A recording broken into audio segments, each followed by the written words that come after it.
Yo, coming at you on another episode from ChooseYourRelationships.com, offer of Love Can't Wait, which can be found on Amazon.com. You dig?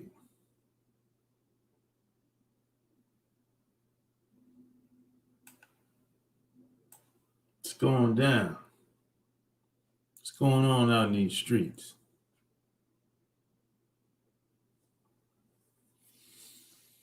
Man, what's going down?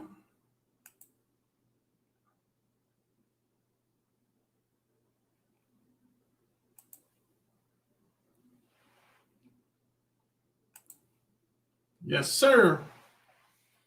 It's official. Like a referee with a whistle.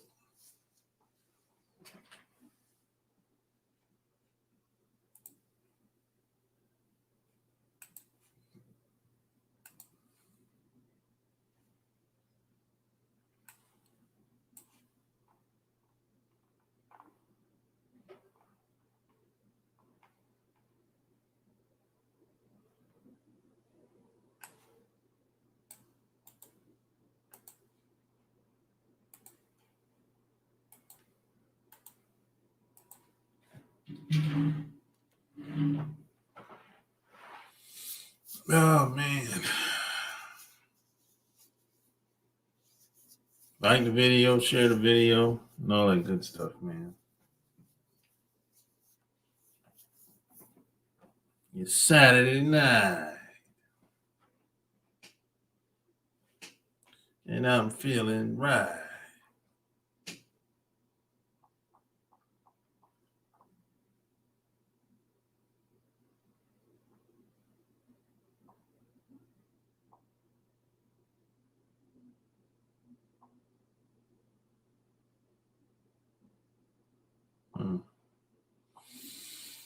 Yeah, man.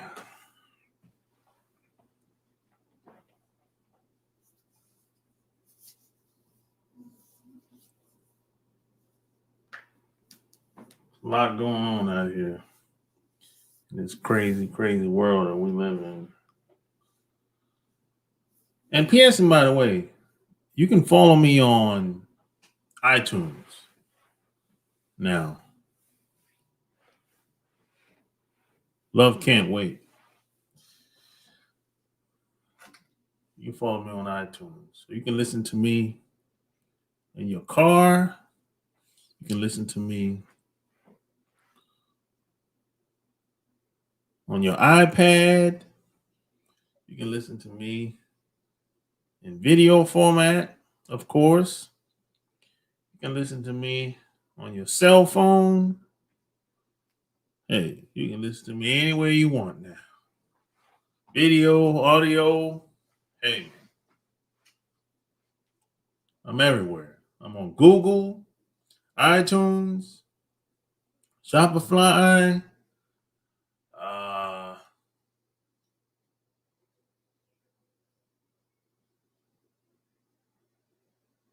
Overcast, all these platforms, man.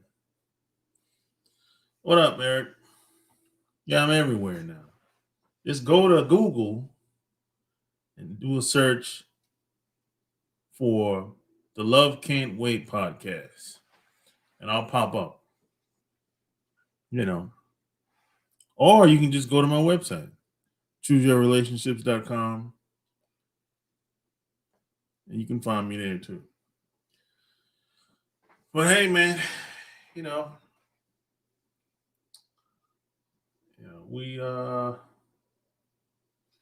things. I think this is going to be a very interesting next 4 years. I think so. I just things are. This is just what I think. It's gonna be very interesting these next 4 years. I'm telling you.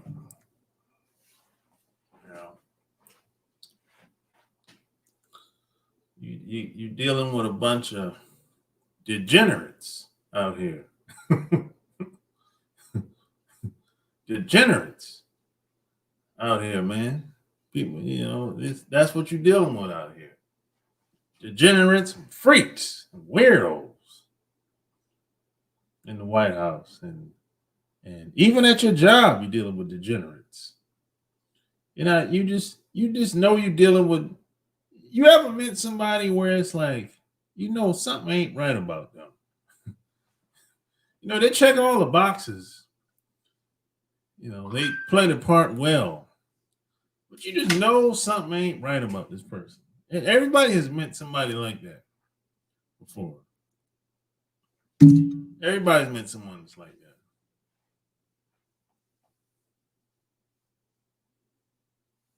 So you got a party and heard you'll notice you online. I love that thumbnail. See that? You at a party? What the hell? What kind of party is this? God damn. Hey, let me know where the party at. I won't come. Shit, man. I ain't been to a party in over a year. Where this damn party at? Hey, how come I ain't invited? God damn, man. They partying out here now? God damn. They ain't doing that where I'm at, man. The only thing open here is a strip club, but that ain't no party. I know some people having like house parties. That's a given.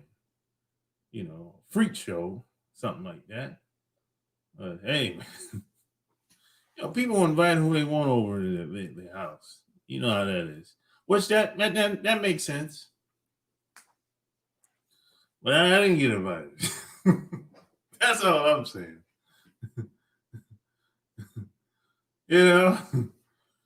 Before this month is over, this Sharp paying for your Patreon. That's my promise. I have a talk to you one-on-one. Yeah, it's whatever. You're gonna leave that party with a bag of Rona.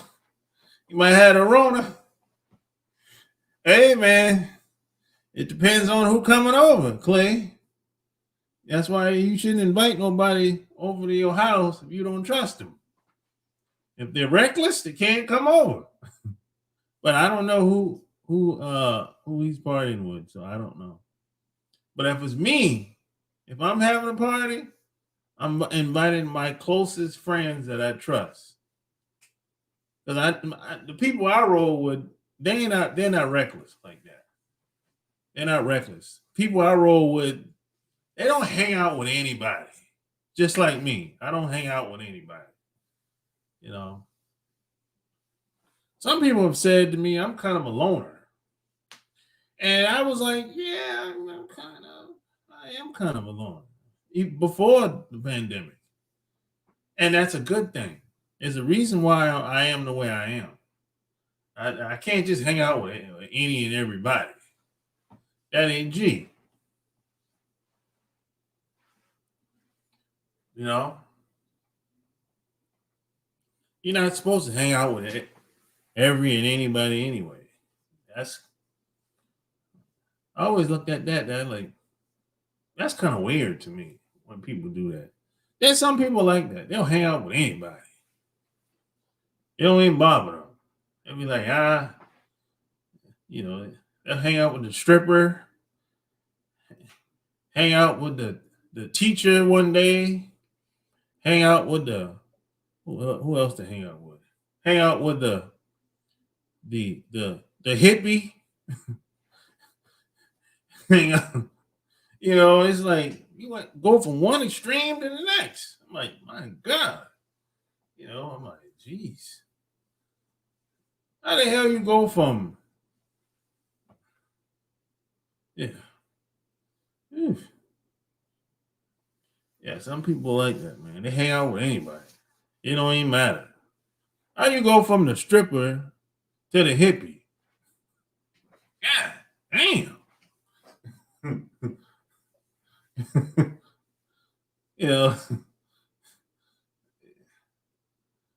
It's like, come on, man. You got to make up your mind. That's on. That's a drastic change. Those are two different kinds of people there, boy. You went from one weirdo to the street hoe.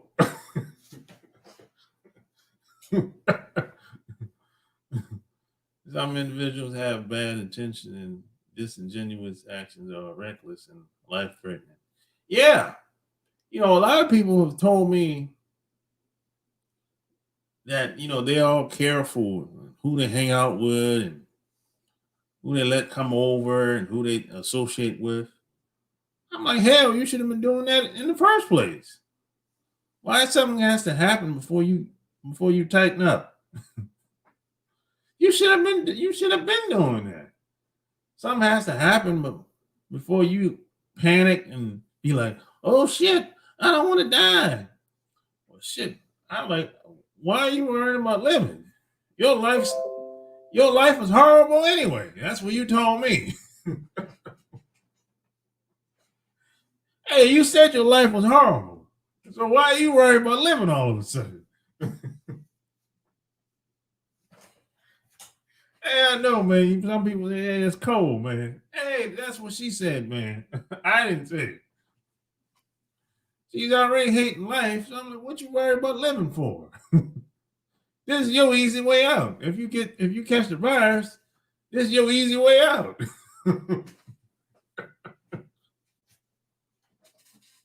I'm just saying, man. Yeah,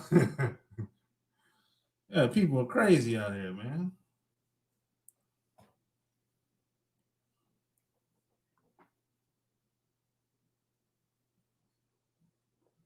Hey, but Biden is sending everybody back to work. And he's sending the kids back to school. Y'all know about that? Y'all heard about that? He signed an executive order this week. Sending them back to school and sending them back to work within 100 days.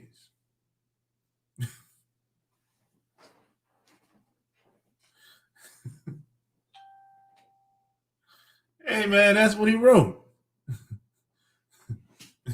He signed the executive order.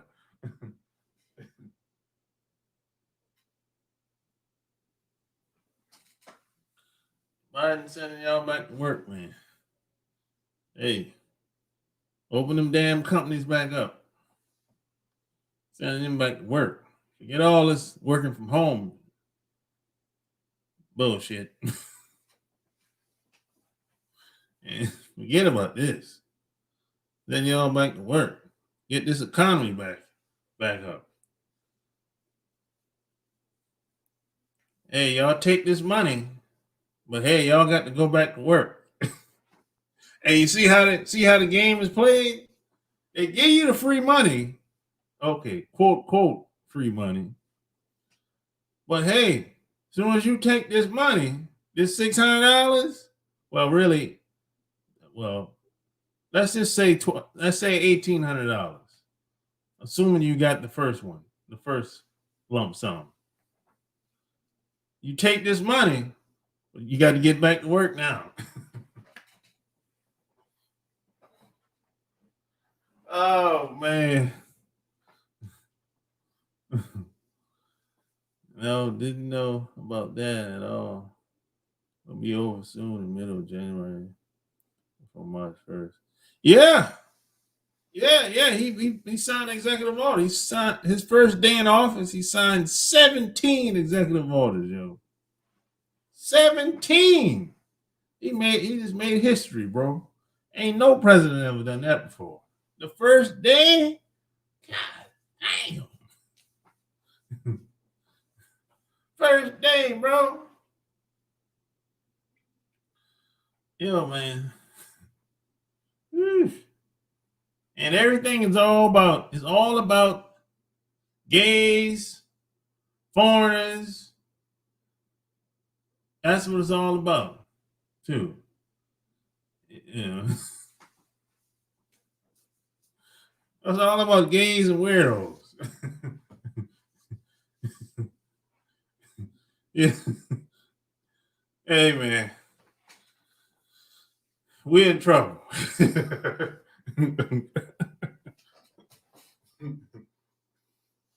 hey, hey, playtime is over, bro. Playtime is over. It's time to stay focused, man. It's time to get to work. Really. Playtime over. There's no time to look. There's no time for entertainment, really. Or have fun. Man, that's kind of, I'm not saying it's over, but it ain't gonna be the way it used to be. I tell you that much. Man, you got women out here, they're scared to death, man.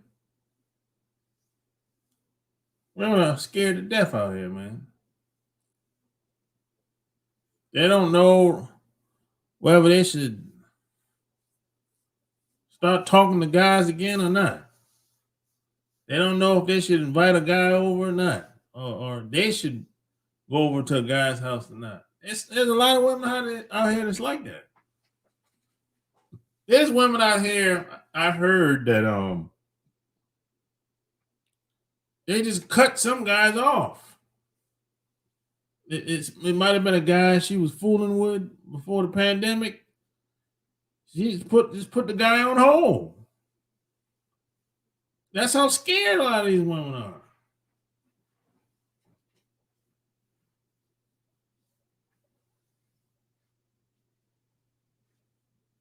And when you're talking to a woman with a mask on, that's the weirdest shit ever. It's weird, bro. Really. Which, if a woman is already scared before you even talk to her being attracted to you has to be way high.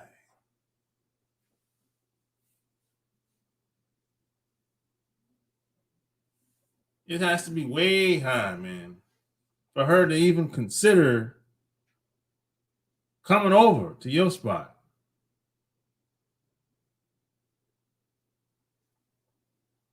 Think about it. I lost all attraction for American women at this point. Really? Oh, well.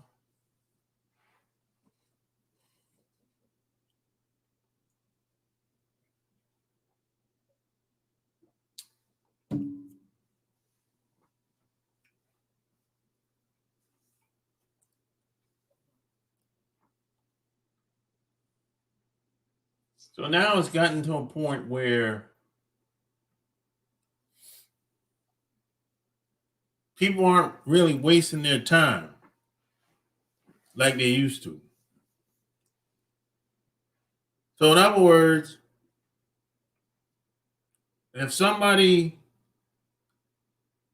gives you the time of the day, 9 times out of 10, they probably put some thought into it.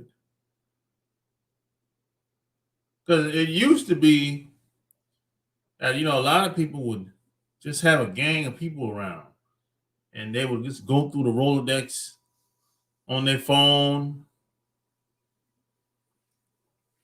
and whoever called and had the best offer, she would take it and she'd be on her way. A lot of women aren't doing that no more. A lot of women, they kind of slowed things down.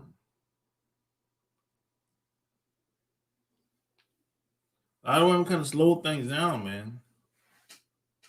And a lot of guys are trying to get the best of the best. And women too. So this is not really the time to be average and mediocre as a man or woman.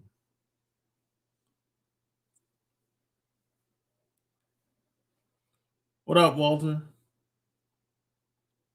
Guys, some ladies aren't scared, still get the number and pump. Yeah. I mean, yeah, you can get the number.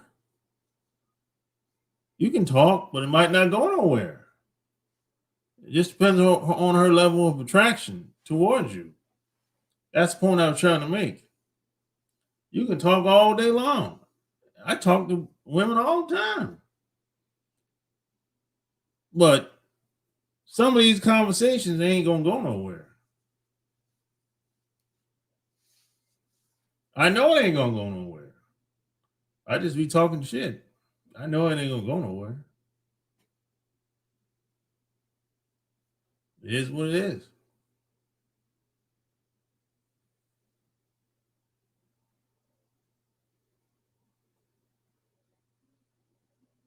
Now maybe when things change, or maybe when she change, things might go somewhere. But at the moment, it ain't going nowhere. And it ain't really got some of it ain't really got nothing to do with me. I can't change a woman's mind. If the bitch scared, the bitch scared. I can try to arouse her, influence her, yeah, but fear is a powerful thing, man. Fear is a powerful thing. I'm competing against Comcast cable and CNN, Fox. That's who I'm competing against when I talk to these women, and you as well. I got to deal with all of that. I'm competing against the person on the job that she's talking to all day for 8 hours, or the people at the house who she's talking to when she goes home, and even before she comes to work.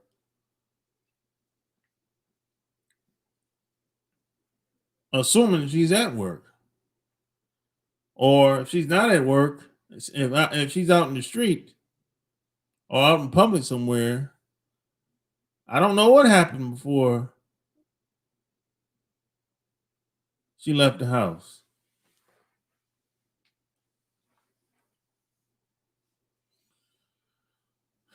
Most people are mediocre, which isn't bad. That's just life. Not everyone is a 10, but you can be the best version of yourself. Yeah, that's true. You know, but I do believe that most people don't like being mediocre. I do believe that. I don't think people grew up and say, "Hey, man, I want to be average." I don't believe that. You know. Now, there's a lot of guys out here that have low self-esteem, no self-respect for themselves, and women don't respect guys that's like that. There's a lot of guys out here that are butt kissers that will say and do almost anything a woman tell them to do. Whatever she likes, he's like a little slave. He'll do whatever. Because in his mind, hey, I do if I do what she wants, she'll like me and eventually I'll get some. There's a lot of guys out here that think like that. And what I would say is you need to get your balls back if you're thinking like that. You need to have some backbone. Take the ring out your nose. Stop being a little slave boy. Happy wife, happy life, right? And that shit don't work, bro. That don't work. It ain't never worked.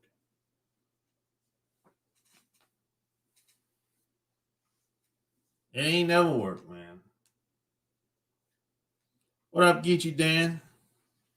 One of the bosses at second job hit someone new at the job with this pandemic going on. Yeah. I mean, you can talk. All you can do is talk. Really. Just get the phone number and just see where it go. Basically. And whenever you see her, you see her. Just see where it go, you know. Just don't be surprised if you ask her to come over. She says no. Don't be surprised. Don't take it personal. Because it ain't really about you. You know, unless you said or done something wrong. You know, maybe. But for the most part, women are scared to death out here, bro.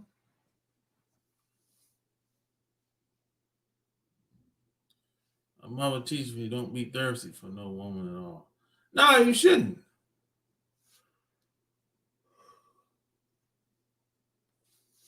You smack her. You mean you like what slap? What? Like backhand slap? Pimp slap? Ah! That type of slap? Everyone want to be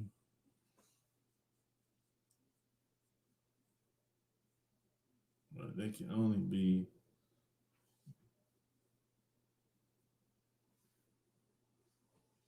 you pimp slapper? Why you pimp slapper, yo? Jeez Louise. You got to put your hands on a woman.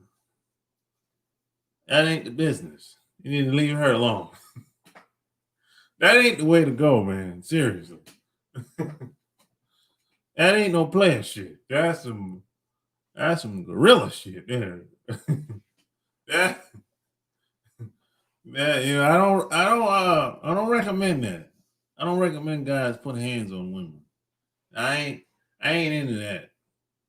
I always looked at it like this. If I thought about putting my hands on a woman, I should have left 6 months ago. So I had an older guy tell me that a long time ago. And at the time, I didn't really understand where he was coming from until I got older, and I was like, yeah, you know, that made sense. That old man told me that shit years ago. You know, he said, hey, look, if you thought about putting your hands on her, man, you should have left 6 months ago. You know. Oh, he had sex with her. Oh, okay.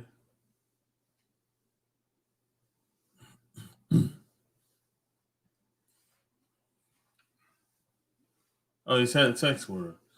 Well, yeah, it's people gonna always have sex. I'm not saying that people aren't having women aren't having sex.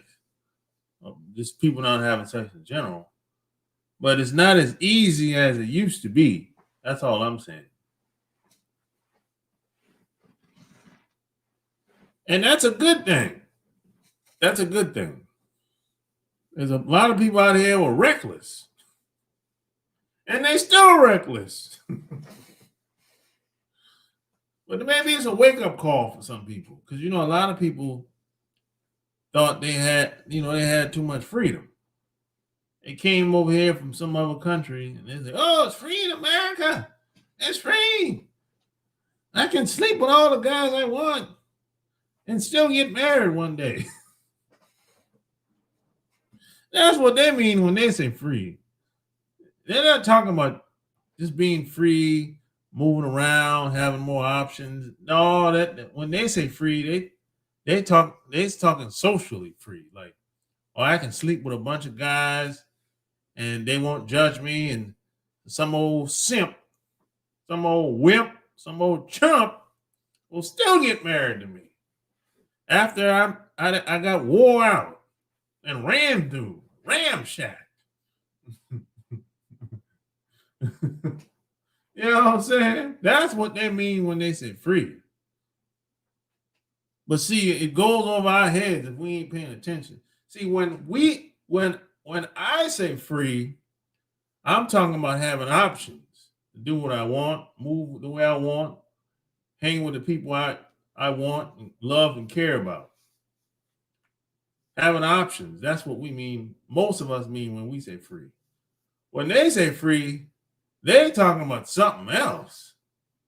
You know, they want to sleep with the white guys, sleep with the black guys, sleep with all the guys, and sleep with hundreds, thousands of guys, and get married when she's 35, 40, and have 2 kids, and the guy don't really care, and she's all wore out, and she's over there complaining about, you don't satisfy me. You don't satisfy me. Well, hell no, I can't satisfy you. You done fuck everybody.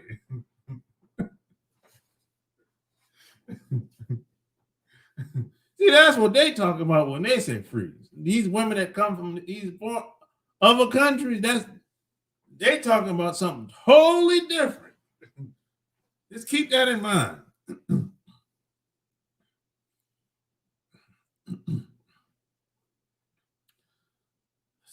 COVID-19 must have killed the streetwalking business.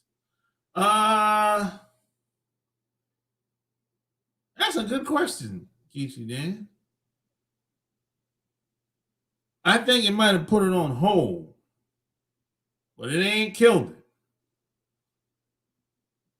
No, it's never gonna kill it. But I would say it's probably slowed it down, just like it slowed every other interaction between men and women down. Yeah, a lot of them girls online. So they're just going about it in a different way. Telling me chicks still walking the street and dudes still buying what they're selling. Hell yeah. Shit.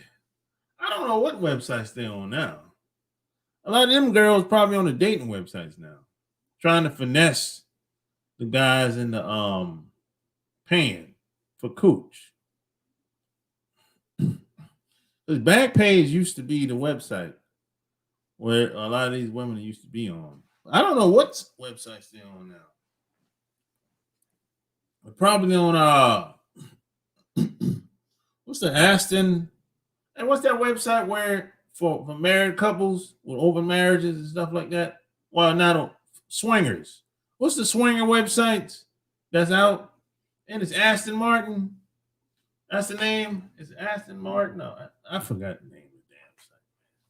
Yeah, I never been on there before, so I don't know. What's this, like a swinger website? Yeah, it's a dating website.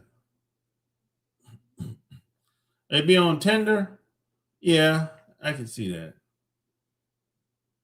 Yeah, I'm cold. Hey, I'm people at 100, baby.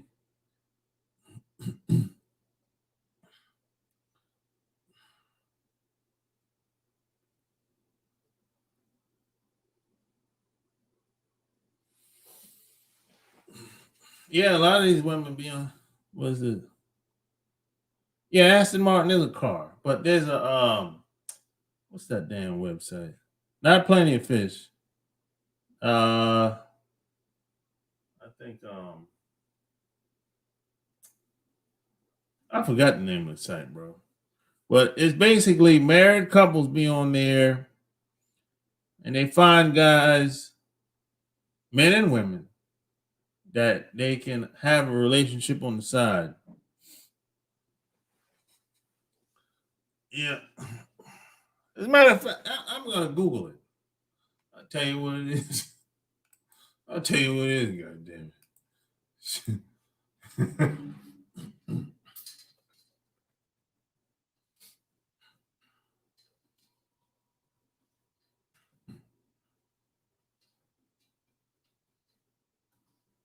Let's see. It might come up. Let's see.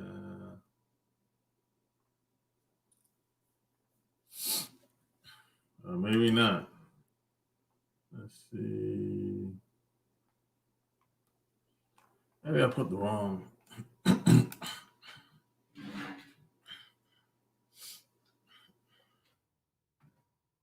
Let's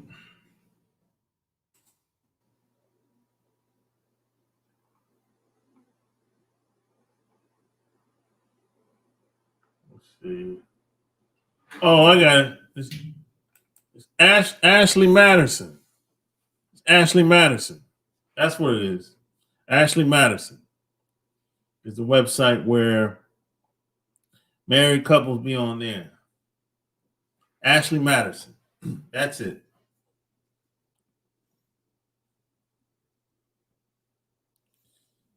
You get a match and they trying to sell you kitty cat. Fat Life, Fight Left is a horrible site. That shit is horrible, bro. For real. It's just a bunch of attention whoring on there.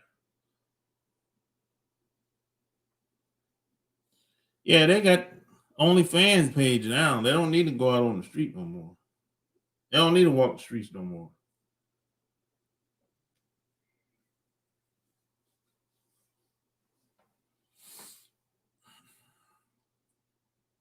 Thought that site got sued and taken down.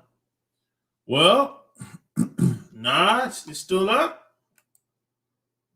It's still up. No, still online right now. I'm looking at it.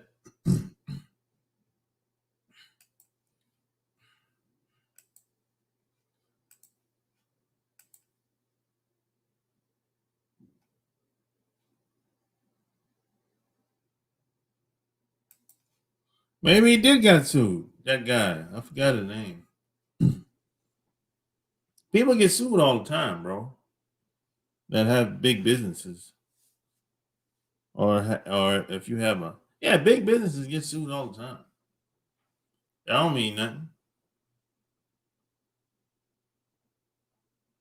Yeah, it was it made the headline like, and it's like what, 6 years ago? They got hacked. I remember that. They got hacked. But that don't mean nothing. Business as usual. I don't mean nothing, bro.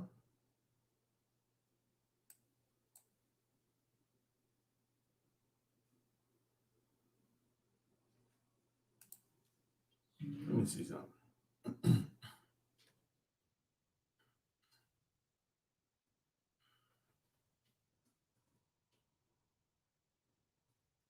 I'm going to our website. Let me see. Let's see. Affairs and discreet married dead. Yeah, they're still online. I'm on the website right now. Millions of people just like you are looking for a discreet connection. Hell yeah. It's going down, man. Ashley Madison, bro. You better believe it. Huh? Yep, I'm on the front page right now. It's going down, baby. It's going down.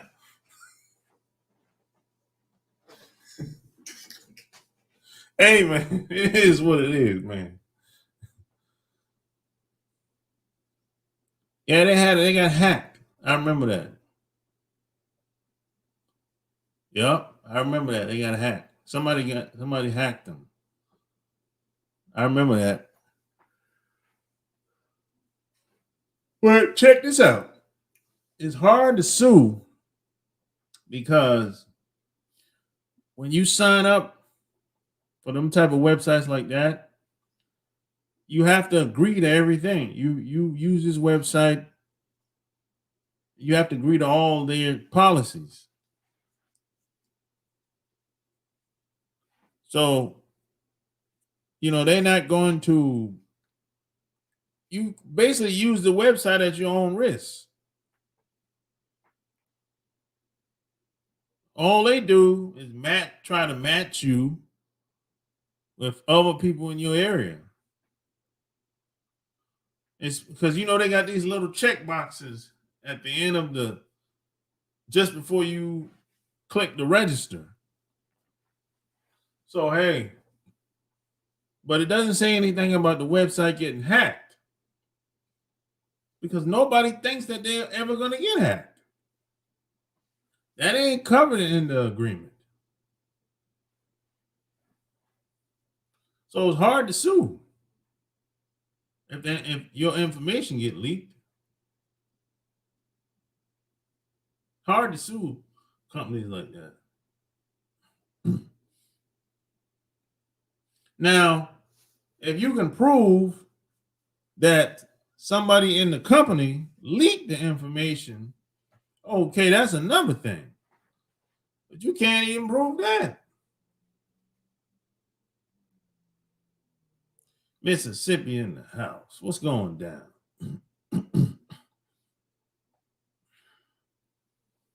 You know, there used to be a website for people looking to be porn stars and escorts. It was a job website for the sex industry. Oh, I didn't know that. It was a website for people that want to be porn stars and escorts. I never knew that, Geechee Dan. You put me on to something new. I never knew that. Yeah, smash the like button. I never knew that. Some people, there was a website for that.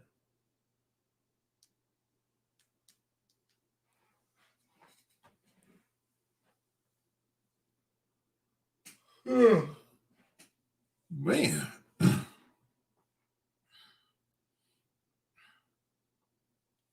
I never knew that, bro. That's a new one.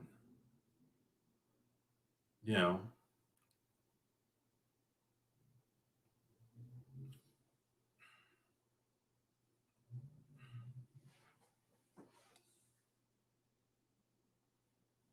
Kanye suing an ex-employee who he said leaked secret photos of a new sneaker design he has. He's suing for $500K. Oh, really?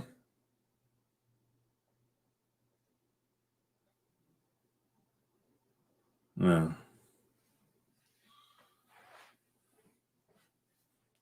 Was the design? It was a good design,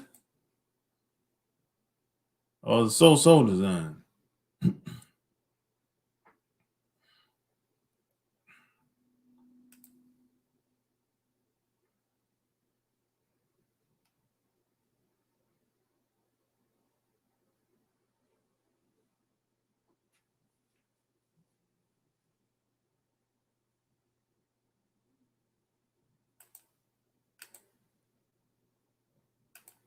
Yeah, I don't really follow Kanye like that.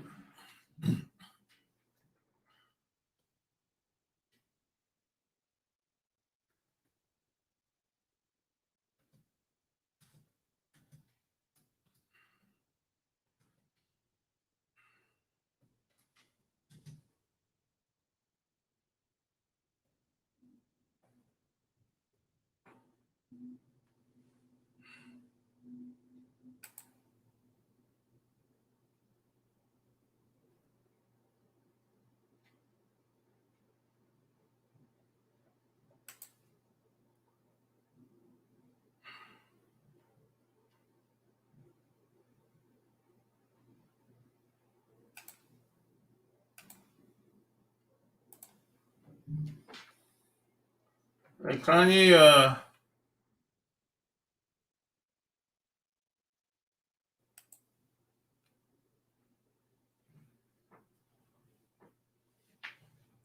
you know, a lot of Kanye, uh, clothing. I'm not really feeling a lot of stuff Kanye come out with, as far as clothes and sneakers.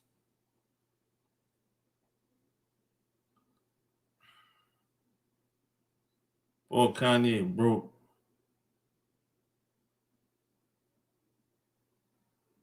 Kim broke him. I don't know what she did to Kanye. I don't know. I did see it, but I'm not really into these new shoes, and also, yeah, a lot of these new sneakers, man. I ain't really feeling that shit. This shit. A lot of these new sneakers, man. I can't get with, bro. I'm sorry. I gotta go back to the old school shit that I used to wear when I was growing up.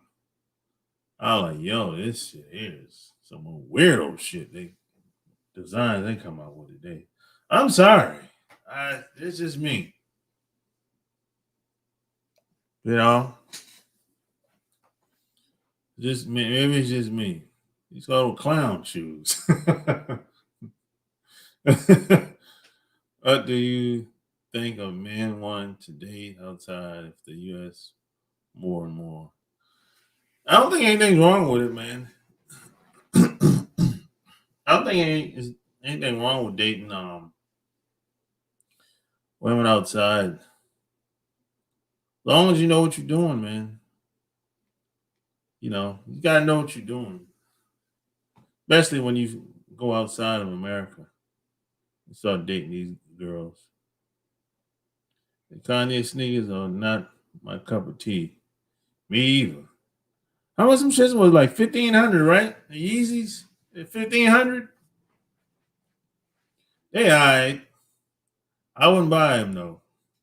You know, it ain't for me. I don't know. I saw a couple people wearing the Yeezys. It just ain't for me. You know.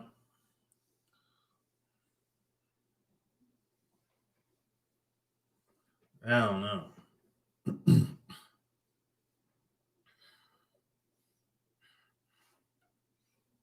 Got the Yeezys.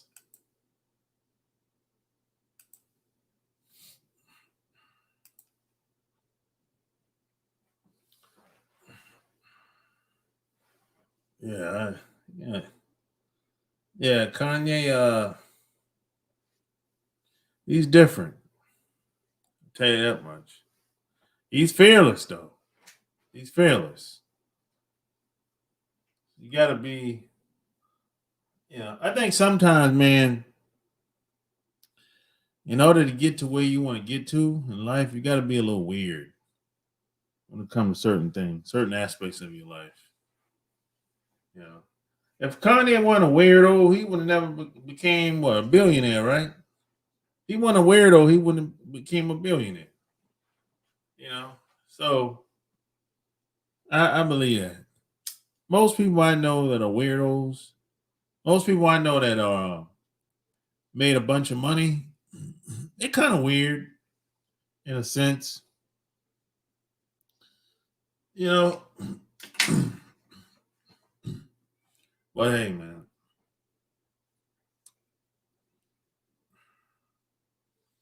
it is what it is. Come to Kanye West. Call him Kanye Cheddar, baby. Hey, you know what I saw the other day? Yesterday. That girl, what's that girl Kanye West used to talk to back in the day? The stripper.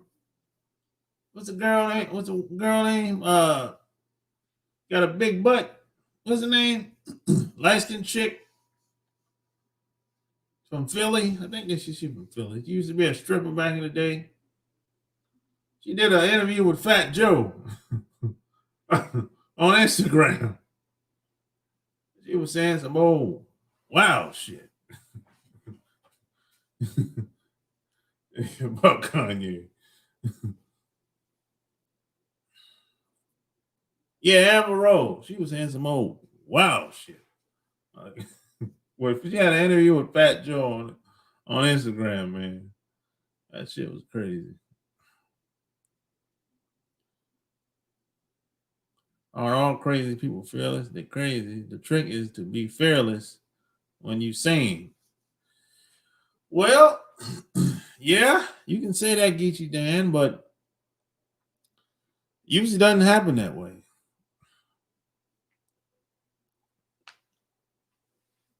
Usually doesn't happen that way.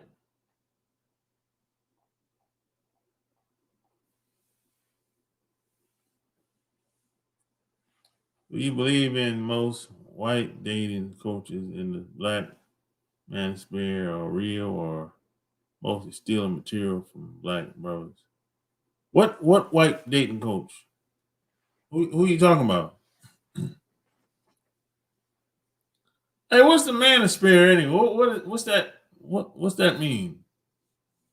You talking about the website or or just us?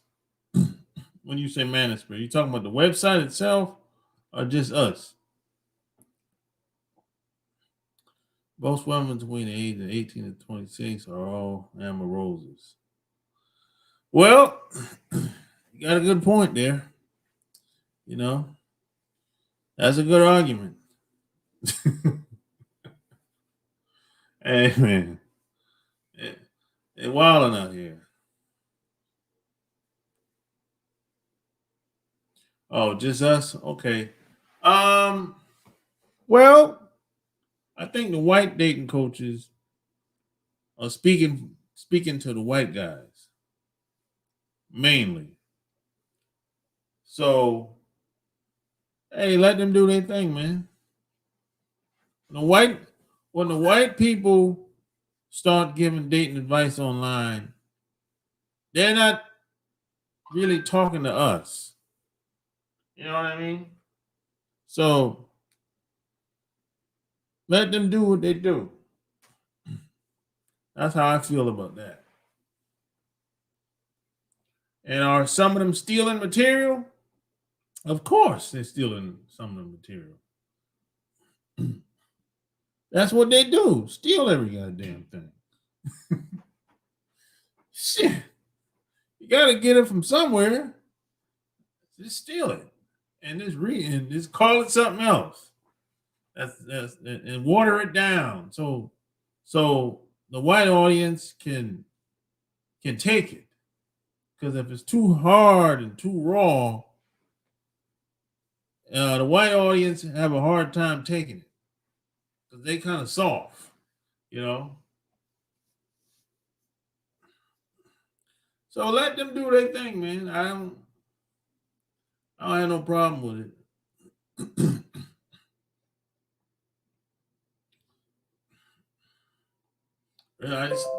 I stay in my lane. You know what I'm saying? They do their thing, I do my thing. That's okay. You know.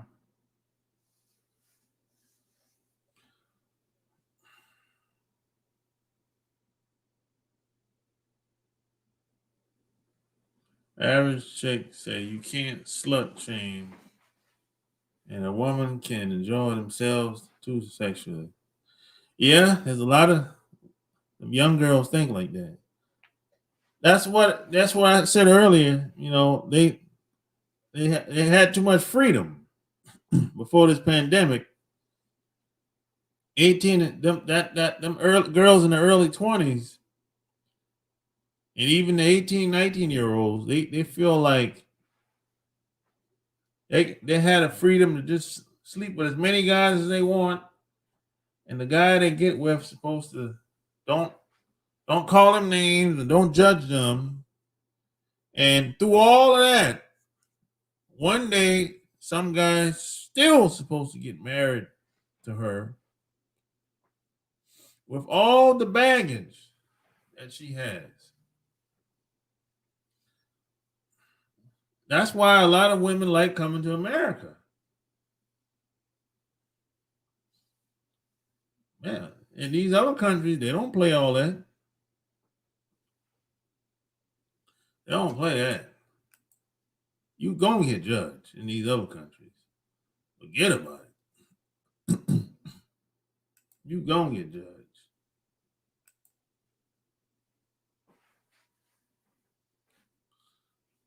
In these other countries, man, if the woman is past 30, that's the leftovers. A lot of these other countries are like that, bro. If she's past 30, those are leftovers. In some countries, late 20s is the leftovers.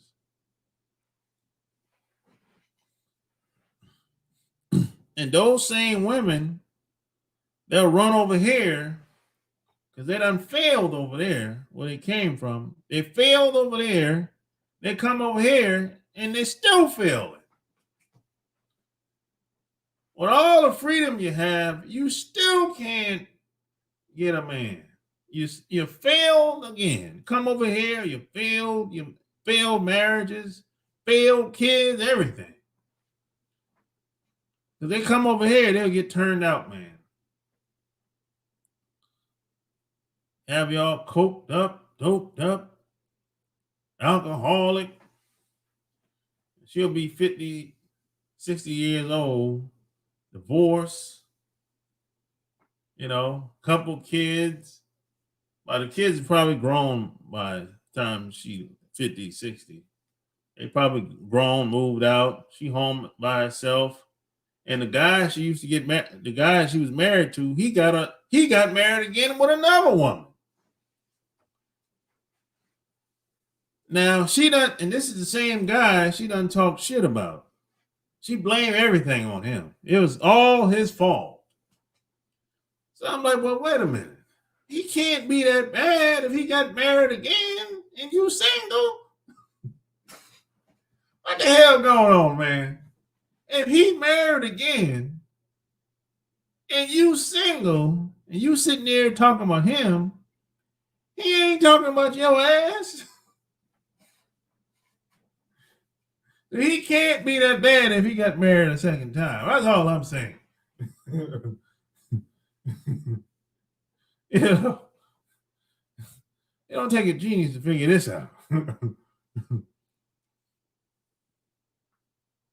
So any man or any woman that comes over here from another country trying to tell me how I should be living or how I should be thinking, and they done failed over there, and they're running over here, you're not a good role model,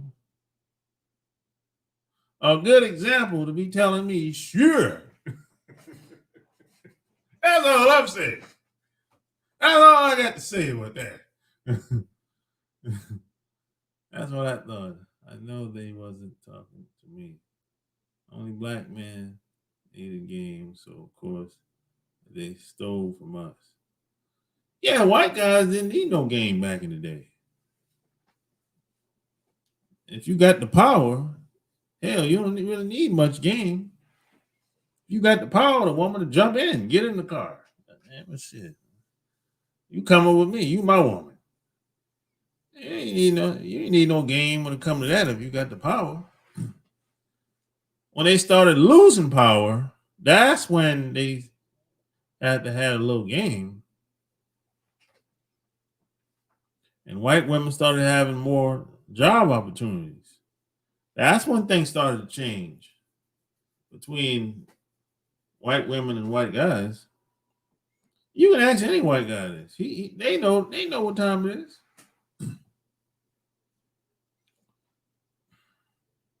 The more money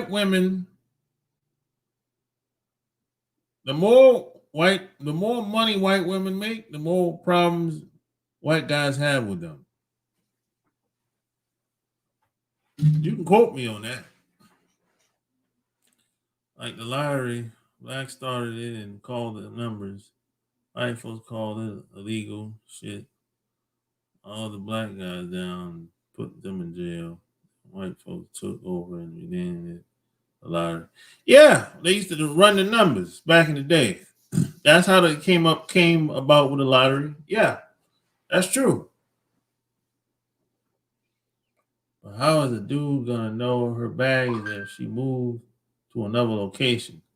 Oh, you know her baggage. You stay around long enough. You have to be able to pick up on it. Look, the coot might be wore out, bro. I mean, if you go up inside there, you might fall in that mother.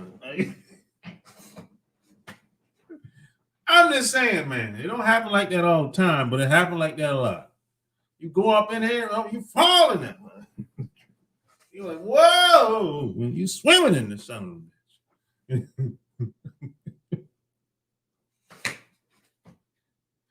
man, it's a cold game out here. and mentally, she'll be a little off. You know what I'm saying? She'll get triggered by something you might say, and you be trying to figure out, hey, what's going on with this chick? I just asked a simple question and she flipped out all of a sudden. That's when you know she's probably been with a bunch of guys. She had a couple bad apples. Yeah, that's real talk, bro. If she passed 26 overseas, avoid her. Yeah, some countries like that. Japan is like that. If the girl is like late 20s, man, that's the leftovers. Yeah, man. Now, you might not think anything wrong with her, but I'm just telling you how it is, bro. She might be good for you in the late 20s. But I'm just saying.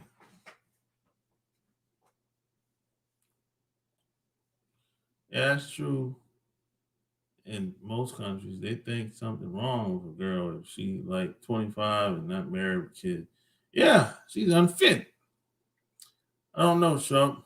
Do you think today is wise for a woman to aspire to be a housewife and totally depend on a man? I don't think that's why. Nah, I don't think so. I think a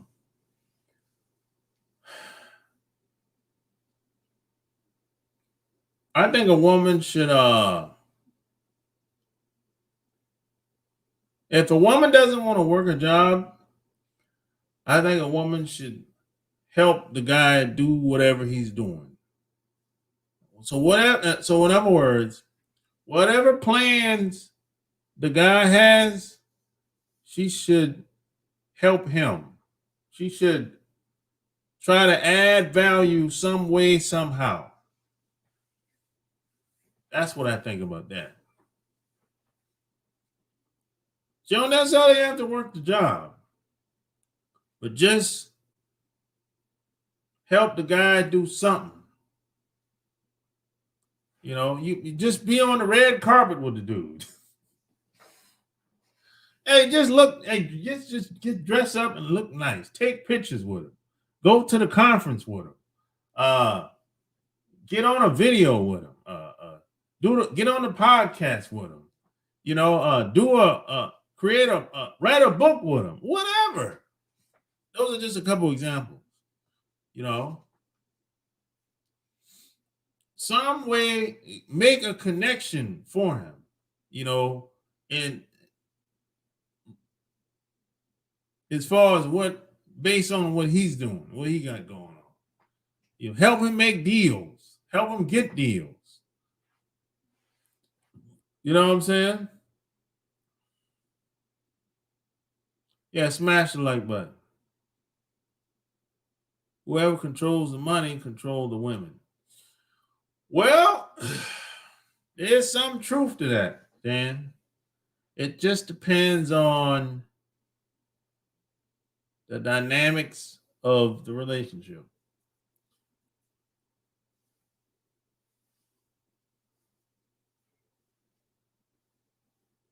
I know the more money you have, it gives you more options, more time. You can say no.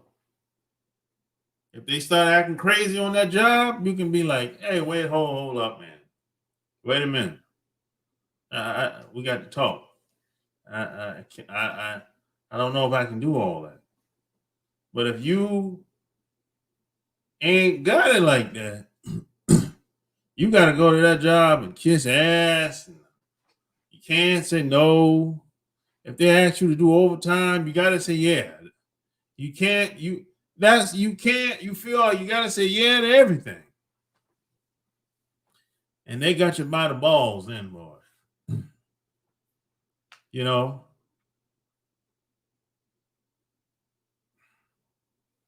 Yeah, kitty deep. Yeah, you falling at something. The more women get to make their own money, the less control any man will have over them unless they really like you. The only other way to control is physical. Well, money does help in some ways control women.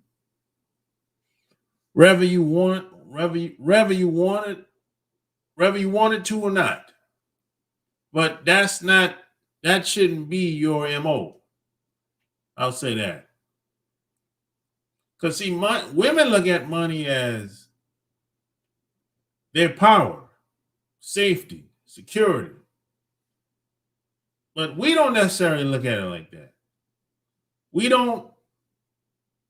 Most guys don't put it out there like that. Most guys want to make as much money as they can for themselves, not for the woman.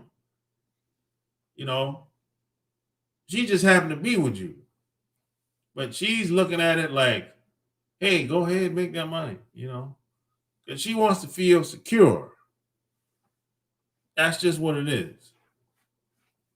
So there's a little control dynamic, psychologically, things going on there for sure, Geechee Dan. That's a good point. Many women are only with guys because of the money. Yeah, that's true. The beta dudes, for sure. See, there's conditions with the beta dudes. There's a lot of that. A lot of women have to settle. It is what it is. A lot of these guys have low self-esteem too. A lot of these guys, if they lost their job if they lost their job Monday morning, they'll probably commit suicide. And a woman probably will probably leave eventually. If they had a bunch of guys, they always crazy. Now, actually, you know what, man? I know some women that have made drastic changes. So I'm not going to say that women can't change, but I would say this. It's very hard for people to change just because. When people change, something usually has to happen. I'm talking like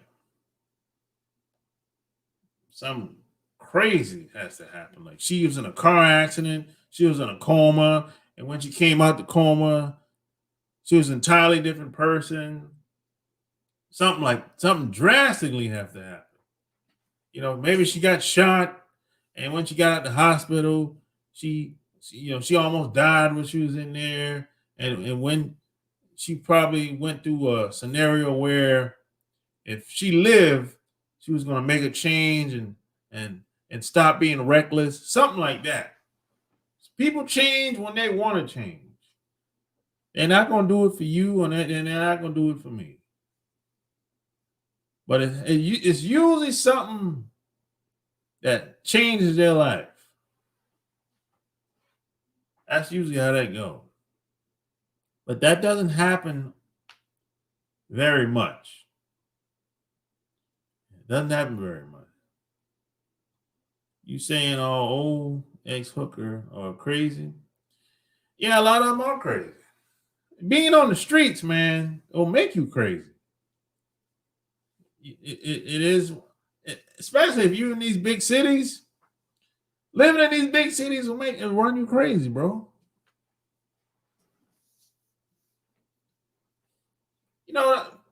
Growing up in an inner city is one of the worst things that could happen to anybody.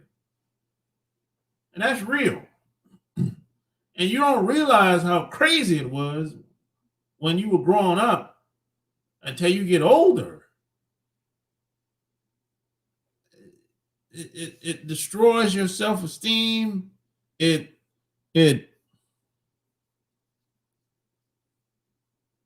just fucks you up mentally, bro, growing up in a city, man. It's just too much shit going on as a kid. And as a kid, you don't have the mental capacity to be able to handle all of that. You're not supposed to be in an environment that's like that growing up. Living in a big city all your life is not the business.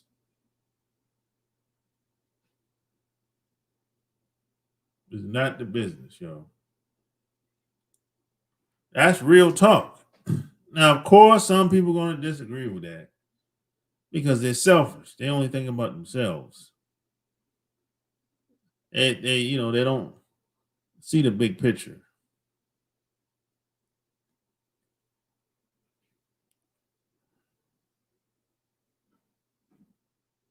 A lot of these guys think and act like most women these days, in my opinion. Yeah. Um,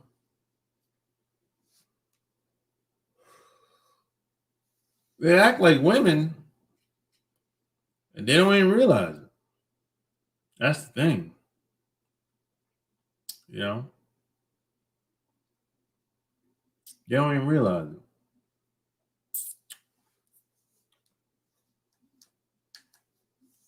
That's the weird thing.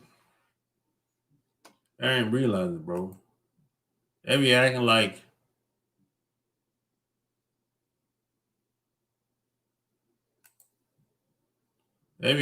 it's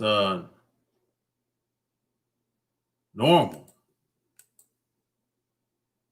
the way they act. You know.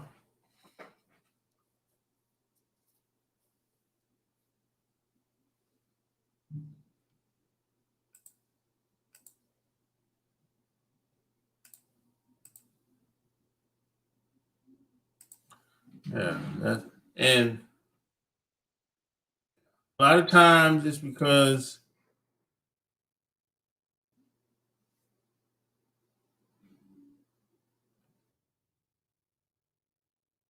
they grew up in a single household, and a lot of times they had both parents, but they had bad role models. You know what I'm saying? Some people home, but they ain't home. Some people's parents home, but they really ain't home. The parents didn't really get them no game because their parents didn't have any game.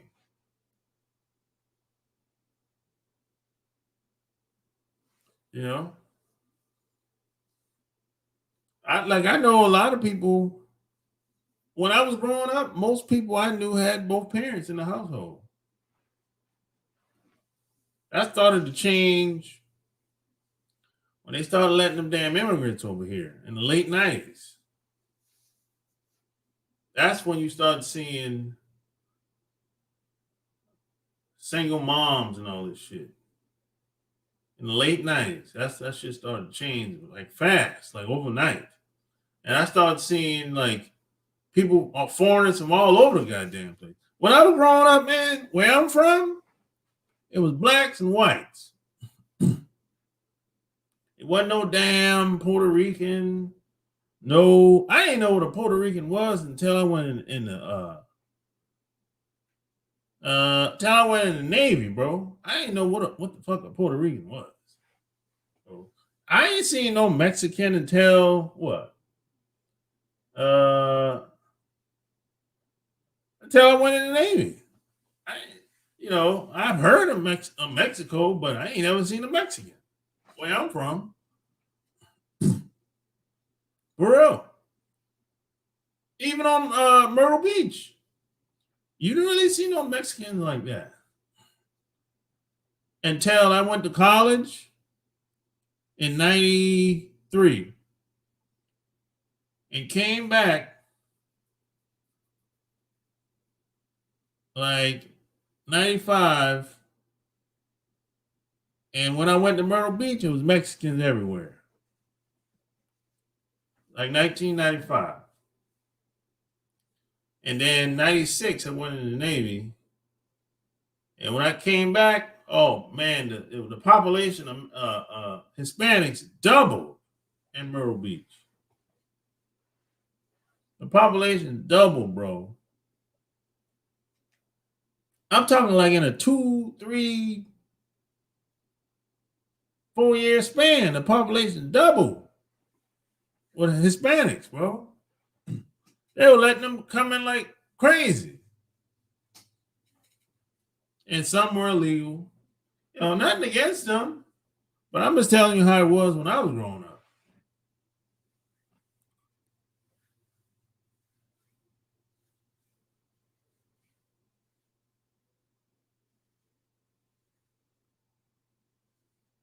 you know.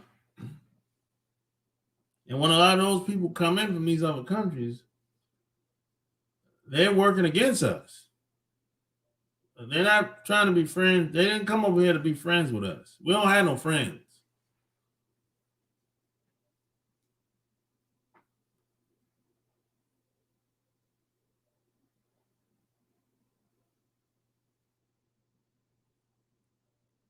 They started coming in New Orleans in the 70s. Oh, for real? They didn't start coming over here. Yeah, there were some Mexicans over here in the 70s, but not like that. In the 90s, that's when they really started coming. They were everywhere. You know, in certain parts of America, like New York, Miami, Chicago, yeah, there were Mexicans, there were Hispanics there, but not South Carolina. No, wasn't really. Everyone really flocking to Myrtle Beach like that until like the 90s, bro. The problem is when they come in, they get all the benefits, and we don't get nothing. That's the problem with people when they get here. We get the back seat. They get all the benefits, free unearned benefits. And if we been here forever, we get nothing. That's the problem. They tell us, hey, you need to grab yourself up by the bootstraps. They don't tell nobody else that. See, when we start talking about benefits, they be like, oh, I'm on you. You know, but other people start talking about benefits. Oh, they get it. You know, so there's a double standard going on here. After Vietnam War, the government flew in thousands of Vietnamese to different sides, gave them money to set up shop because they helped the U.S. in the war. Well, they lost the war. They lost the Vietnam War. So they built the Vietnam back up, and some people got the opportunity to move over here, and some people stayed over there. That was the deal. They lost the war, the Vietnam War. The deal was, and that's, you know, they lost. But you can't keep fighting if you're losing. You know what I'm saying?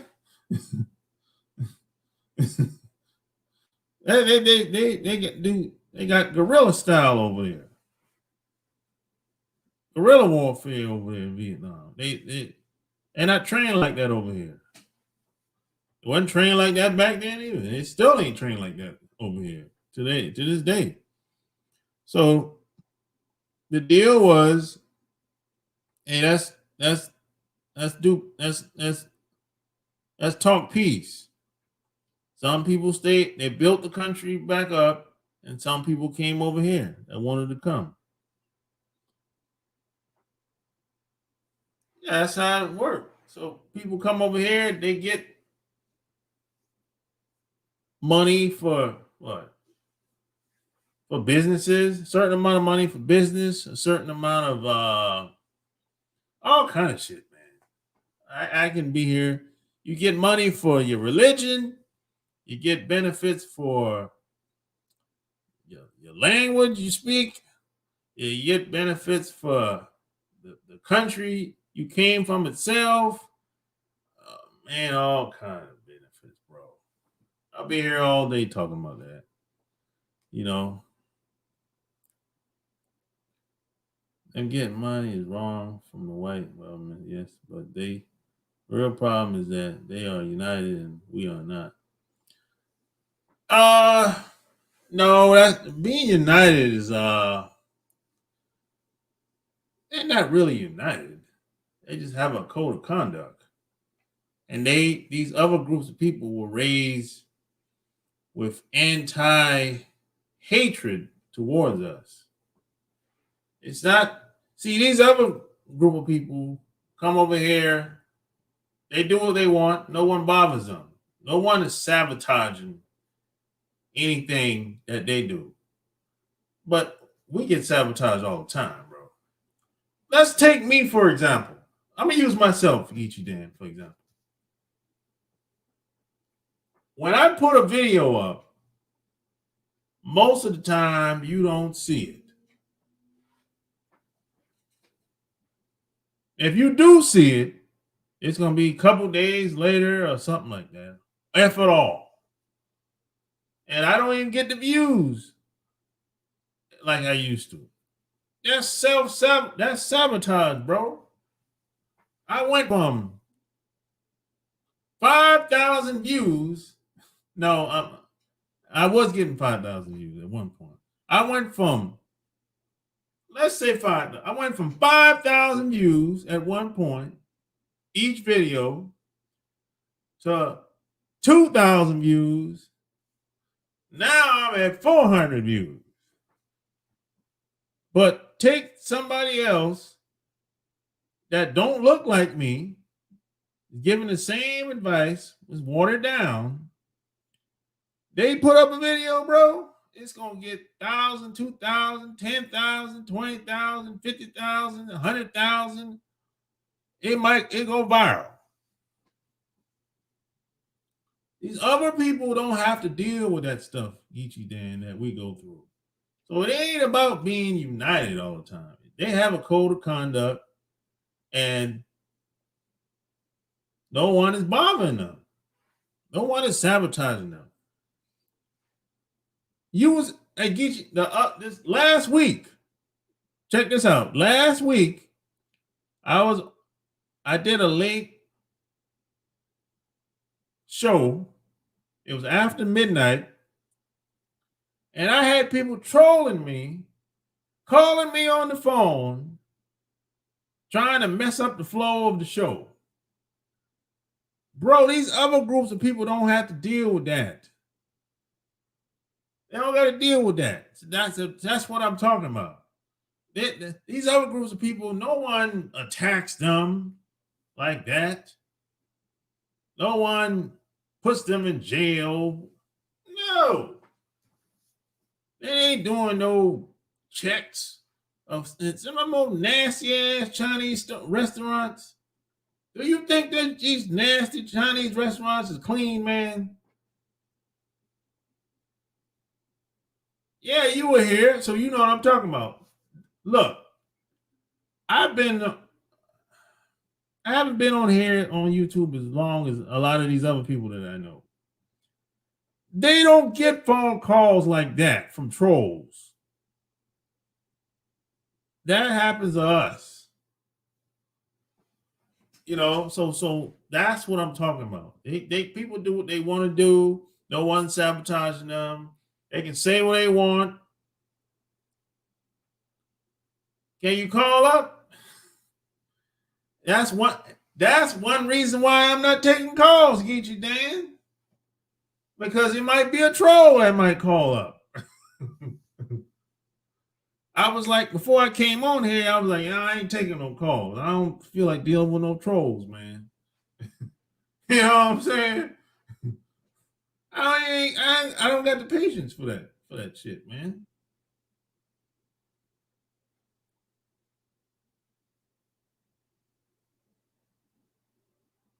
So these other groups of people, they get free benefits all the time. You can call up, Dan. You can call up, Dan. It's 800-315-8203. You can call up. You can call up. Yeah, look, these other people are kings of getting free benefits. They on purposely hide the benefits from us. If I knew what I knew today, I would have went to law school when I was younger. But I didn't know. I mean, it's all good.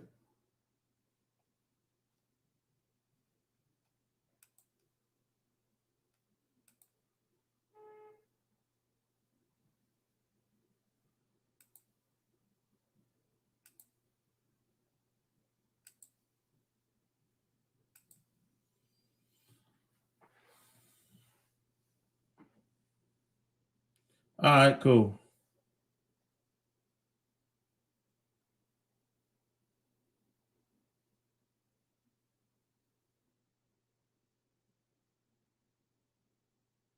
Yeah, you remember I was getting you. Yeah, Mississippi, you've been here for a long time. You remember I used to get 23,000 for videos at one point, 50,000, 10,000, 5,000, 100,000, 1 million views on what 2-3 videos. I got over 1 million views. And man, all of a sudden,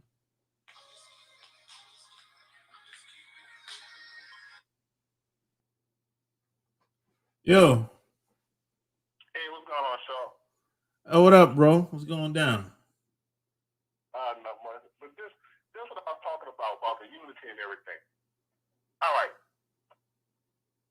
We've been here long enough to know that everybody hates our guts, correct?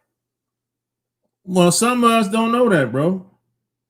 Who born here don't know that shit? Bro, you'd be surprised. Okay, well, the rich ones don't know it, but who don't know that shit?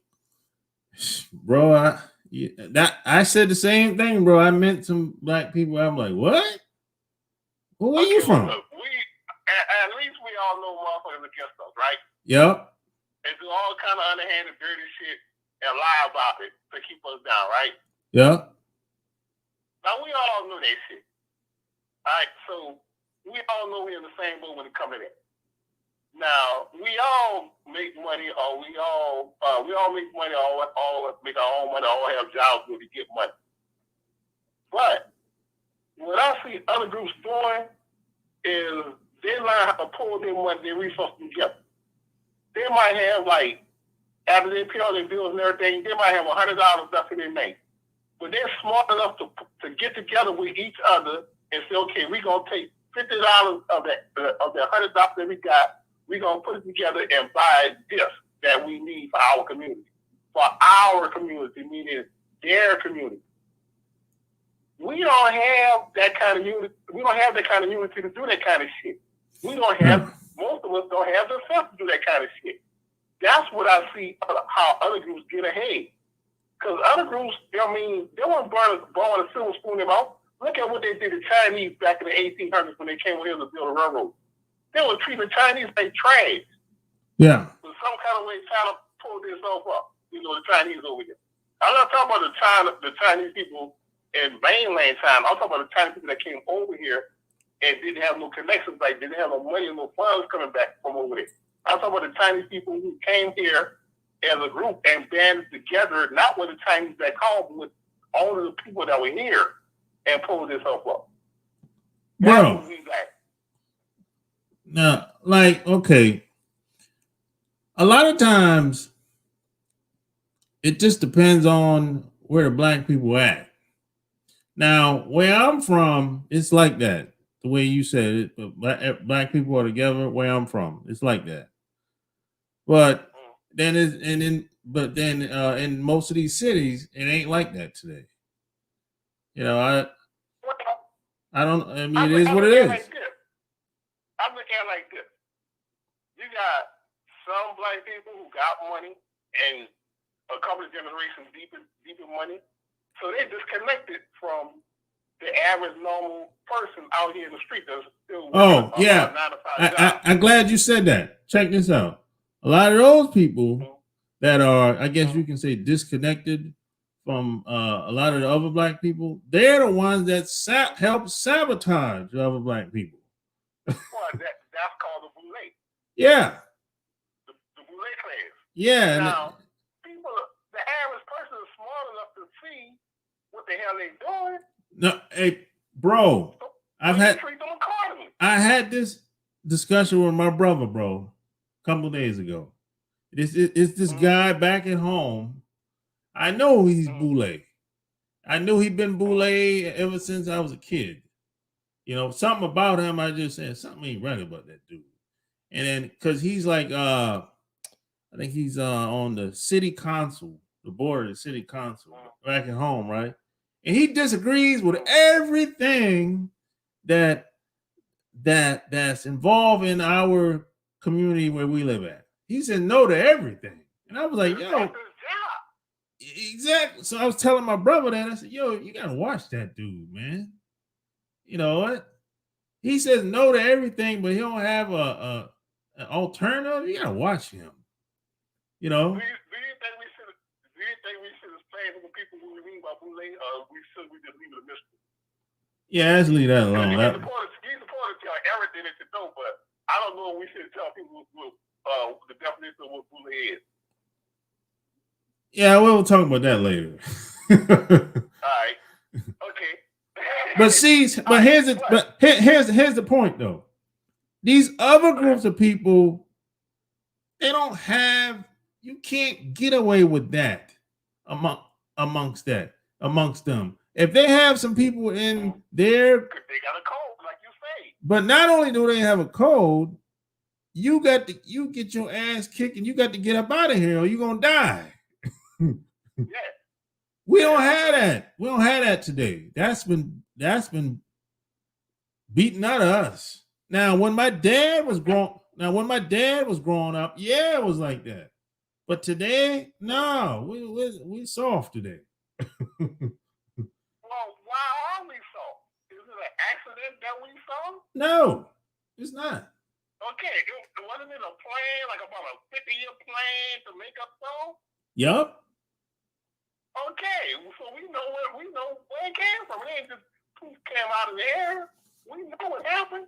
No, everybody don't understand what happened though. That's the point I'm trying to make. And I ain't talking about slavery. I'm talking about way after slavery. Yeah, everybody don't understand what happened, bro. They walking around like it's equal opportunity out here and okay. Look, this my solution for all this stuff. The main goal what people gotta do is you gotta make it your mission to find like-minded people that you ain't gotta explain everything to, that already know at least half of what the deal is. Yep. And willing to get on the right track. No doubt. Those are the kind of people that you try to link up with. Yep. And form a community with. The other people who keep going against the grain and telling you that you're wrong and you don't know what you're talking about, and there's no such thing as racism and all that kind of shit. Yep. You wasting time talking to them. I agree 100%. But check this out. Check this out. Those are most of the people that we're around. Well, that's what we're about the internet. With the internet, you can find other people, like-minded people. Exactly. The bad thing about it, and what you're saying is true, because that's most of the people in your family. Yeah. Yeah, they think, man, that hey, I got this white girl that I went to dinner with. We went to the club, and man, it ain't all that bad, man. I'm like, yo, that shit don't matter, bro. Who cares? That shit been going on before you were born. And this is what I see. Other groups, they stay on track. They keep their eyes on the prize. And all you got to do is show us some, $2-3 sneakers. It costs $2-3 to make these sneakers. And you're going to let this dude tell you need to pay $500 for this shit. And you already behind the 8 ball. They ain't got no fucking money working a fucking minimum wage job. And you're going to bust your ass with the little money you make to go buy some $500 sneakers because you ain't got no self-worth and you ain't got no self-respect. Because if you put these $500 sneakers on your feet, that's gonna make you feel like you're somebody for what. Yeah. And that's why people do that kind of shit. Yeah, we're naive when it comes to a lot of things. People lack self-respect and self-worth. Yeah. Why would you be a fool and you know this shit only costs like $5 to make? Yeah. And you're gonna pay $500 for something that costs $5 to make. Yeah. Tell me they ain't stupid. And then you pay $500 for something that costs $5 to make from a man who hates your guts. Yeah. Yeah. And then, and check this out. When you tell this same guy that went to the Gucci store and bought all the shit, spent $30,000, when you tell him what you just told me, he'll be like, that's my money. I do what I want to do. The question is, why do you want to do that with your money? That's the question. I don't know. I don't know. This ain't got nothing to do with can you afford it or not. It's like, why would you waste the money on shit like that you know ain't worth it? I don't know, man. Now, it's one thing making it shit yourself and selling it to a fool. There's another thing when you a fool buying it. Yeah. You know, that's what we do, bro. But here's the thing. Why I was saying that it's been a plan in the works. They got your girl now saying shit like, if you can't buy me this $5,000 working hands bag, then you ain't shit. Nah, yeah. And she already know you ain't got no fucking money. So now what does that do to your community? Why you think back in the 80s all these motherfuckers stole hustling trying to sell drugs and shit? Oh yeah. They don't sell drugs for drugs' sake. Yeah, they don't sell drugs to get money to buy shit. Yeah, a lot of them dudes. This girl wants. Yeah, a lot of them dudes got caught up into that. That's why half these dudes went to jail and shit because I know she wants this $1,000 bag and I ain't got $1,000, so let me go sling these rocks on the fucking corner to get this fucking money and risk my fucking life. So now she'll like me. Yep. You know how many people in jail and in the grave because of dumb shit like that? A lot. Man. Now, where did she get the mindset that, this bag that costs $5 that they're selling to me for $1,000, I'm gonna sucker this dude, my old man, into going out here risking his fucking life to sell drugs to give me this fucking $1,000 bag, so I can go stunt in front of my girl that don't have the bag and show her, look, I got something that you ain't got. Yep. Tell me any fucking purse or bag worth $1,000 or $500 or $100. They ain't got a purse or bag on this earth that's worth that shit. It's all a figment of your imagination. It is. You know, but we the brain. And that's back in our day. Yeah. It's way worse now. It's way worse now, bro. It's way worse. Because the difference is, we know the difference between right and wrong. Yep. It's like, that's why, like, when all the gangster shit started, and they were talking about shoot this and shoot that, we looked at it as strictly entertainment. It's something crazy to say on the record. Today, they don't know the difference between right and wrong. They think that's what the fuck you're supposed to do. Yep. You know, it's like, it's whatever today. Yeah, we used to laugh at this shit because we thought it was funny. It was crazy that they was getting away with saying it on the record. Now motherfuckers think that's how it's supposed to be. You're supposed to go out and shoot motherfuckers. Yeah. That's what's crazy. Yeah, we're lost today. And why are we lost? Why is single parent mother-led homes the norm? Why nobody blinks an eye at hearing that kind of shit? Why when people say that, oh my dad, and we like, your dad? What you mean your dad? You know your dad? Your dad live with you? Why are people shocked that kind of shit these days? What put that whole ball in motion like about 40, 50 years ago? You see what I'm saying? It's like back in my day, it was normal to have your dad around, to know your dad. Why motherfuckers today think that it's abnormal for your dad to be in your fucking house or for you to know your dad? People think that that's how it's supposed to be in our community. They don't realize how fucked up that shit is. Yep. Yeah, man. And ain't nobody teaching them shit. Nope. Because the way society is, even in the white society, I think it's in the white society. Yeah, it's starting to roll. The American society is sort of like this. You are not supposed to listen to old people. Yeah. That's why marketing companies don't market to people past 40. They don't. The only thing they market to people past 40 is drugs. Yeah. Because they know you all fucked up from all the fucked up food they've been feeding you your whole life. Yeah. That's the only thing they market to your ass after 40. You know why they don't market all this other bullshit to you?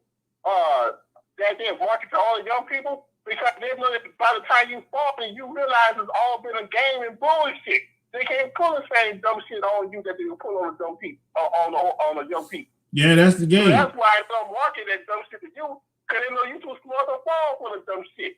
Because you fell for it when you was young. Just like the young people falling for it today. But by the time you get to be 40, they realize, oh, they know what time it is now. We can't pull one over their eyes like we did when they were 20. So we ain't even talk to them no fucking more. We gonna get their kids. And the way American society is up is that you're supposed to disrespect the older people and you're not supposed to listen to young people. But how can the young lead the young? If you ain't been where the fuck I've been at. Everything new, the shit that's new to you is old to me. So who gonna fall in the trap? If I know where the bad trap is at, I'm not gonna stick my leg over there. But you don't fucking know because you ain't been on that road. So you gonna fall in the fucking trap damn near every time and shit. If you ain't talking to me, trying to find out where the fucking trap is at, you like, oh, fuck, you don't know what you're talking about. You old, you don't know what the fuck you're talking about. So you gonna walk your dumb ass over there and fall in the fucking trap. Damn near every time.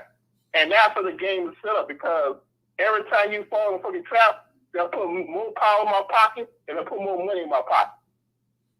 Yeah. That's the powers that be. It's set up for you to fail. It's set up for you to fail. The whole American system is what? They tell you this shit. Pull yourself up by your bootstraps.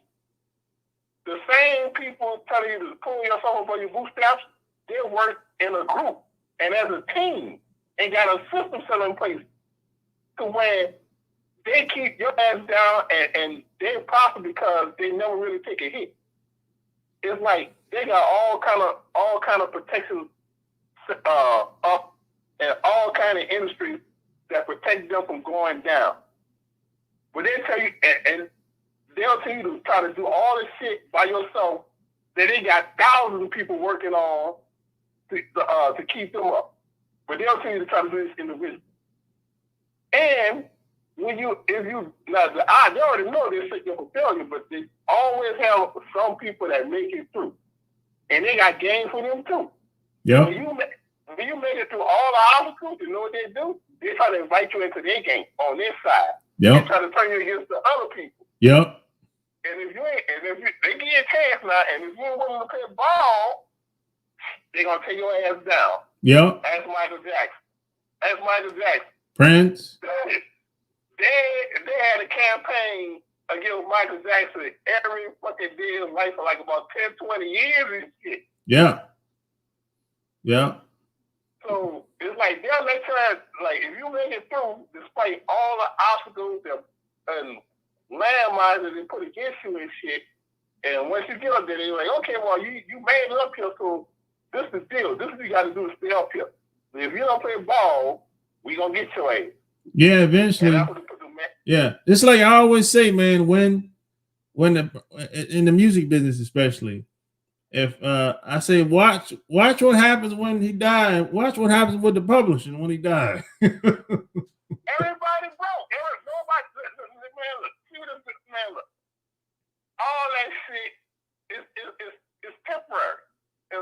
temporary, and you got to go through so much shit to get it. It's like everybody sitting on the game about the music industry and the movie industry too, to where you don't want to do that shit no fucking more. It's like, if you're going to do it, you're going to do it independently. You ain't going to sign no fucking contract. If you sign a contract, it's like on a project by project basis.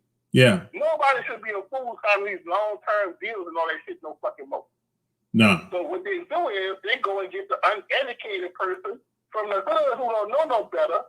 They'll flash $10,000 in their face cash that they know they ain't never seen before to get them to sign their whole life away.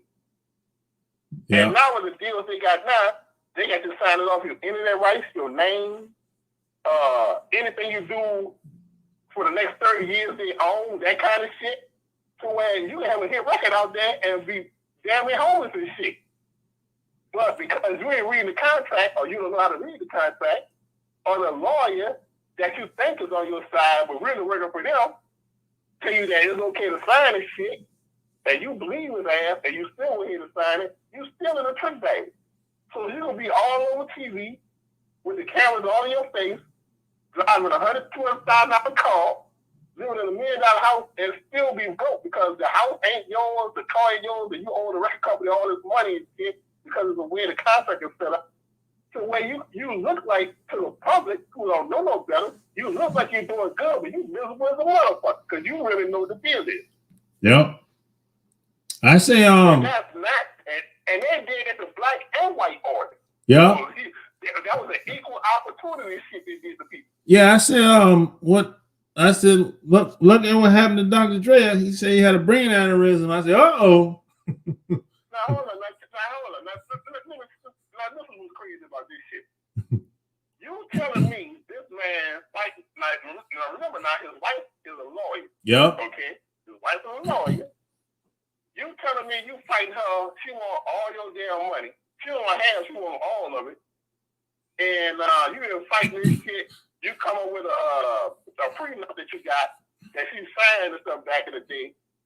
And all of a sudden, after you pull up the prenup, all of a sudden you get an aneurysm of this shit. What I want to know is, how did you sign a piece of paper saying that, okay, I agree to give her $2 million a month that she's been asking for? Now, before I had the aneurysm, I refused to give her the $2 million a month. Now, after I get the aneurysm, while I'm still in the hospital, all of a sudden they come up with paperwork saying that, oh, he agreed to give her the $2 million temporarily. So before I had the aneurysm, I wasn't giving her shit. Now, you make that make sense to me. And yeah. How in the hell legally can you sign papers, sign legal documents while you in the hospital with a fucking aneurysm? Yeah, exactly. Danny, check this out. I Same heard. thing on Michael Jackson. Yeah, Michael Jackson was supposed to have a will. Yeah. Now, I forgot that company. What is AEG? No, Sony. Sony. We ain't the right will. We got the right will here that says we get all this shit. Yeah. Come on, man. It's a game. And you gonna tell me Prince, after all this shit he been through with this record company, you gonna tell me Prince ain't have his fucking documents and his rights all in order? They gonna talk about what they say Prince died without a will? You want me to believe somebody like Prince didn't have no motherfucking will or no trust or no shit like that set up? That's bullshit. Y'all jacking these people. Yep. That's what it is, man. You know, it's a cold game, man. Like I said, man, everybody know the game by now. It's like you sign that shit, it's like something wrong with you, man. Yeah. Hey, Mariah's next. She already have crazy. Yep. And Mariah still have money off the ass, but they don't get it from her some kind of way. Yep. She's next, bro. You know, none of these guys made it to 60. None. None. You right. I can't think of the ball. Not in our lifetime. But if they did make it to 60, they made it to 60 broke. Yep. They were broke as a motherfucker. Nobody got a chance to pass that money on to their kids. Nope. Nope. That ain't no accident. No, ain't no accident. Ain't no accident. And from what I understand, the word way back in the day, way back in remember Sam Cooke? Yeah. Way back in the day, where they said that he was at the motel with some white woman or something, and he got shot at the motel. The white woman, Sam Cooke, was one of the first artists to get his own publishing rights and everything. Yeah. Now, mysteriously, some kind of way he got shot in the motel with a white woman and shit like that. Come on, man. Yeah. I heard the story, It's like, you gonna give it to us or we gonna take it? Yep. And if my people in charge of the whole judicial system, you ain't got no shot. Nope. It don't matter. Truth means nothing. Yeah. Well, Eric. Somebody say Quincy Jones is past 60. No. Quincy Jones. He's 85. Quincy Jones part of the system. Yeah, but Quincy Jones. He's part of the system. Yeah, but Quincy Jones is before our time, so I excluded him. Yeah. No, I include him.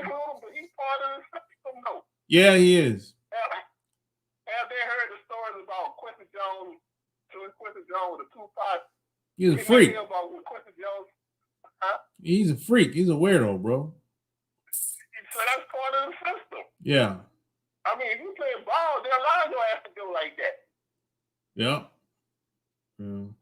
And plus, Quincy Jones ain't no average motherfucker. No. Quincy Jones and people like Stevie Wonder and stuff. They've been around like a long geniuses. time. Yeah. They're like geniuses. Like, you can't duplicate Quincy Jones or Stevie Wonder. No, you can't duplicate that type of success. No. So they'll let them kind of people pass if they do like small infractions. If they do some big shit, they'll get them too. Yeah. But like you get a pass to do small shit that they won't let the average person get away with. Nope. Because there's just that value, that kind of thing. Plus, we don't know what Quincy got in his pocket. They might already jack this stuff. Yeah, he's still working like a goddamn fool. They might already jack his masters and all that stuff. They might already got the money out of him. Probably so. You know what I'm saying? He's still working. And look at Stevie Wonder. Just last year, did you hear about what Stevie Wonder did? Just last year, he signed some kind of record deal when he went back to Motown. Oh, for real? I mean, signing a record deal. Who on earth signs a record deal now after all this shit that everybody know about how they screw you on them deals? I don't know why he would do that. That's crazy. Crazy. Thank you. How old is he? What? He's like what? He's like what? 70 what? He's got to be about 70. Yeah, that's crazy. Might be something older than that. I don't know. But all the hits and everything Steve Wonder had, he should have to sign no record deal to do nothing no more. No. And they be using his damn samples like crazy. Yeah. But I bet you any money, Steve probably damn near broke. I wouldn't be surprised. This dude should have $500 million in his back pocket. They're taking advantage of the blind man. You know what I'm saying? Shit, they take advantage of the one that can see too, so it don't matter. They take advantage of all of them. Hey man, it's a cold game. They might take a little sympathy on him. Hey, you heard about what happened when his attorney died, right?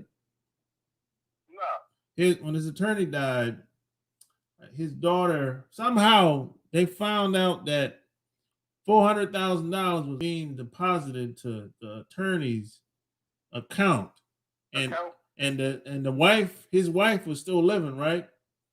So I think Stevie's daughter caught it, and she kind of traced it. Don't tell me they killed her. No. But check this out. Once Stevie was like, "Yeah, I ain't signing no shit like that," because you get the deposits like every 4 to 6 months, right? Okay. So when the lady,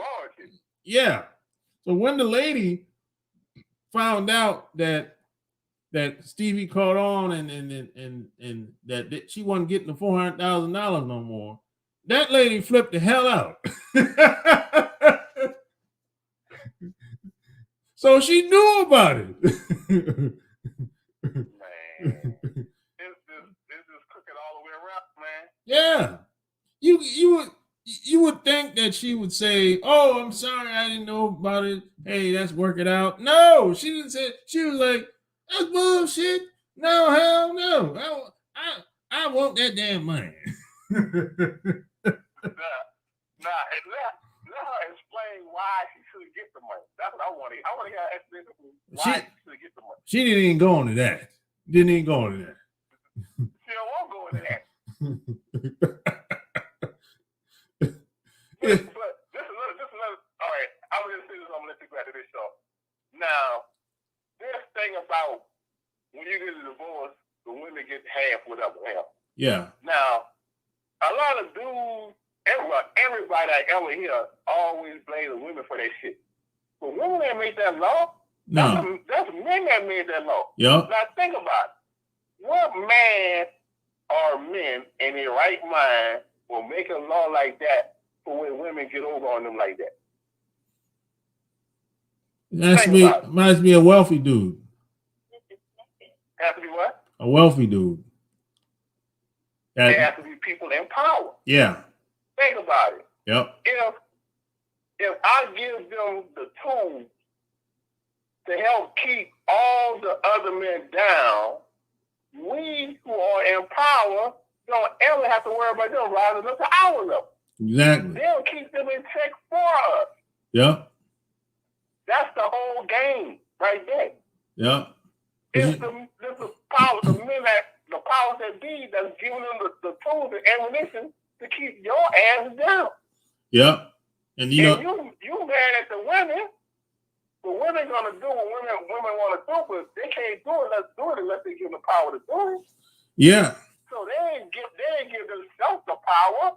It's other men that give them the power. Yeah. So you know, in some states, if you have a baby, and if you go through the hospital system, they automatically put the dude on child support.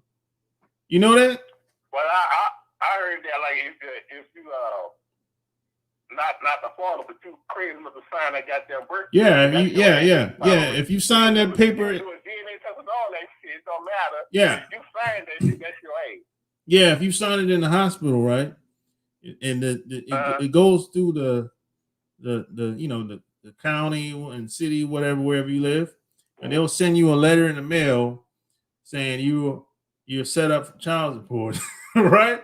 And now here's the catch. The woman, if she denies it, it's going to be a long time before she's able to put him back on there. That's how that works. You know. Now, and what woman gonna do that when she gonna cut off her money? Some of them have. Because see what happens.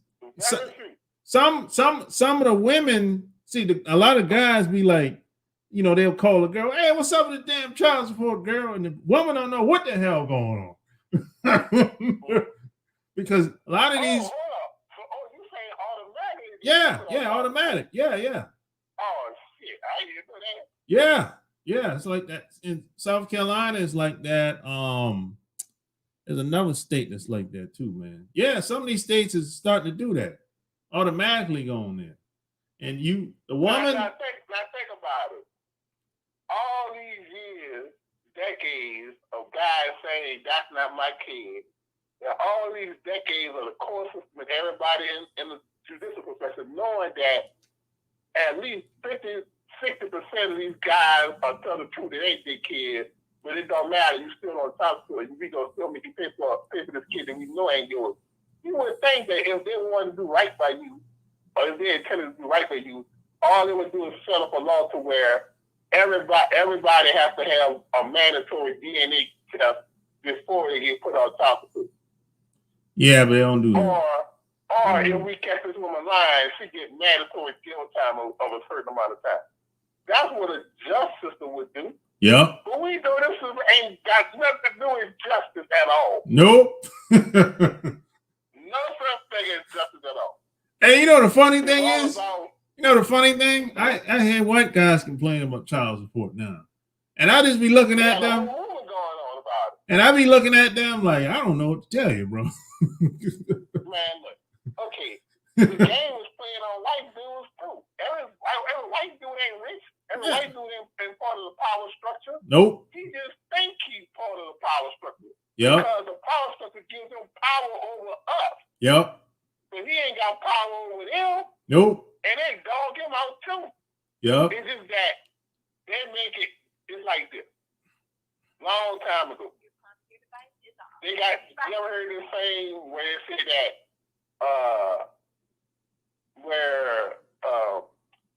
that a white dude says stuff like a poor white guy says, well, I ain't got this, I ain't got that, but at least I'm better than a nigga, right? Yep. Their whole life and existence is based on that. Yep. All these poor white dudes living in the Appalachian Mountains, down in the coal mines, disease and shit, down in the coal mines. Yeah. Busting their fucking ass and making no fucking money. There's a reason why in West Virginia fucking houses go for like fucking $15,000 and shit. Yeah. $10,000. Nobody want to live there because it's so fucked up. Yeah. You go buy a house over there with a fucking buy a carton of cigarettes and shit. Yep. Dirt cheap. The game is playing on them too. Yep. It's just that it's playing in a different type of way. Because the average black person is doing better than they are, you know, and they're white. Yep. But the powers that be some on shit like this, like, well, you know, at least you ain't no nigga, you better than a nigga. Yeah. And the whole American system is based on that. Yeah. It's a social structure. Yeah. Where the black person is always supposed to be at the bottom. Because if you let the black person rise to the fucking top, everybody can get to the fucking top. Because we spent all our time trying to keep these motherfuckers at the bottom. Yeah. So the game is playing on them to where everything is based on whiteness and being white. Their whole life is based on being white. Now, they ain't looking at how they ain't making no money. The kids dying of all these diseases and shit because the powers that be that put these fucking chemical factories right next to their house where the chemicals going in their water and giving them cancer and shit. Yeah. They ain't looking at how they dogging them and they're doing it on purpose. Yeah. Doing this shit over there by their house. And they dying, the farmers that got farms over there, all their livestock dying and shit. And how terrible this fucking life is and shit. The coal miners too. And because they got their whole life is based on whiteness, being white, and how I'm white, so I'm better than everybody else. In the meantime, we dying like a motherfucker out here. Oh, we on 900 goddamn drugs and shit. This would be able to get up in the morning and stuff. Yeah, that this so psyched out to where their whole world is based on being white. Yeah, that's why when they see a black dude driving down the street from Cadillac, they're like, how the fuck could he afford a Cadillac when I could barely afford a fucking bicycle and shit out here? This shit ain't supposed to be like that because I'm fucking white. And I've been told my whole fucking life that I'm better than everybody because I'm fucking white. Hey, that brainwashing is strong. Hey, that brainwashing is... Yeah, that stole that Cadillac from a white person. That's the only way I've ever heard. I've ever been taught that a nigga for a Cadillac. Yeah, yo, that he gotta be a criminal. That brain. He didn't have a job and got a Cadillac. He gotta be doing something illegal. That brain. If he ain't doing nothing illegal, what does that say about me? Yo, that brainwashing is strong over there, boy. Woo. That's the whole game right there. Yep. It is all those people that rush the Capitol, half of them go with that shit in their mind. Yeah. I guarantee. Yeah. I guarantee. Yep. You know, and half of them probably work in law enforcement at on some level. You know. The law enforcement, the armed forces, all that shit. The FBI. Yep. Dude, half the people that rush the Capitol, I guarantee you, they can name them by name and shit. Yeah. In their house and everything. That's their cousins and shit. Yeah. Then their mom and dad and brothers and shit. You done cut me off, cut the money off. But shit, that's man, look, that's the game, bro. Yeah. But my thing is that black people should understand the motherfucking game and play the game accordingly. You ain't gonna stop the game You just got to play it accordingly. Exactly. Now, one person earlier in the chat asked about, black dudes dating women from other races and stuff like that. Now, I think it's a good thing that all black dudes get their passport and start traveling all over this goddamn world, because most people in America know is America. Yep. They don't know what it's like outside of America. And you might find that it's better outside of America for you. And it's always good to have alliances outside of this motherfucker. Yep. Because you never know when you got to get up out this motherfucker. You see what I'm saying? Or you might get stuck. If you find it hard or something to start a business here, or you find that they put a roadblock or two, especially to start a business there, you might be able to start a business there. Yep. And you might get treated better there. Yep. So I think it's always good for people to get a passport and get their money up. I don't care how you do it. Just do it in a way to where you ain't got no Facebook, you ain't gonna get caught if you do something illegal, or you got a decent amount of money to where you can always take at least, I say you should be able to take at least 3 trips a year. Yeah. Outside the country, to where you can learn what it's like in living in different places. And you might want to get dual citizenship or totally leave this motherfucker all together. Yeah, man. Don't put all your eggs. Don't put all your eggs in America. Yeah, because you gotta look at it like this. The powers that be, they've been to every country. Yep. They got bases in every country, making sure they keep them people in line. Yep. Every country. They got people there. So if you want to play in the same game, and if you want equal footing in the same game, you got to do that kind of shit too. You got to at least go there to see what it's about. Yeah. You know what I'm saying? And all the problem with all the stuff I was saying just now, when I was young, I ain't hear none of this shit. I didn't know nothing about none of this shit I just said. Exactly. And wait till I got damn near old to find out all this shit. Me too. Now I'm saying this shit that hopefully some young people are listening to what I'm saying to get them on the right track and don't have to wait till they get older to find out what the real fucking deal is. Because chances are, you ain't gonna get nothing real from the people in your family or the people around you. No. Because they don't know, or they too scared to say it or some shit, or they think that you can't do nothing about it, so just go along and get along. Yeah. They ain't gonna give you no real shit. No. They gonna tell you to go. They gonna tell you to do like they did and their parents did. Go take that bullshit factory job, paying like $20 an hour and shit. Work at the plant. Nothing for the rest of your fucking life. Work at the plant in that hot ass, hot ass heat, breaking your back. And by the time, even if it's cool, even if it's a cool environment, you got air conditioning in the summertime, and you got heat in the wintertime, and it's not no physically stressful job. It's still bullshit money. You still punch the clock.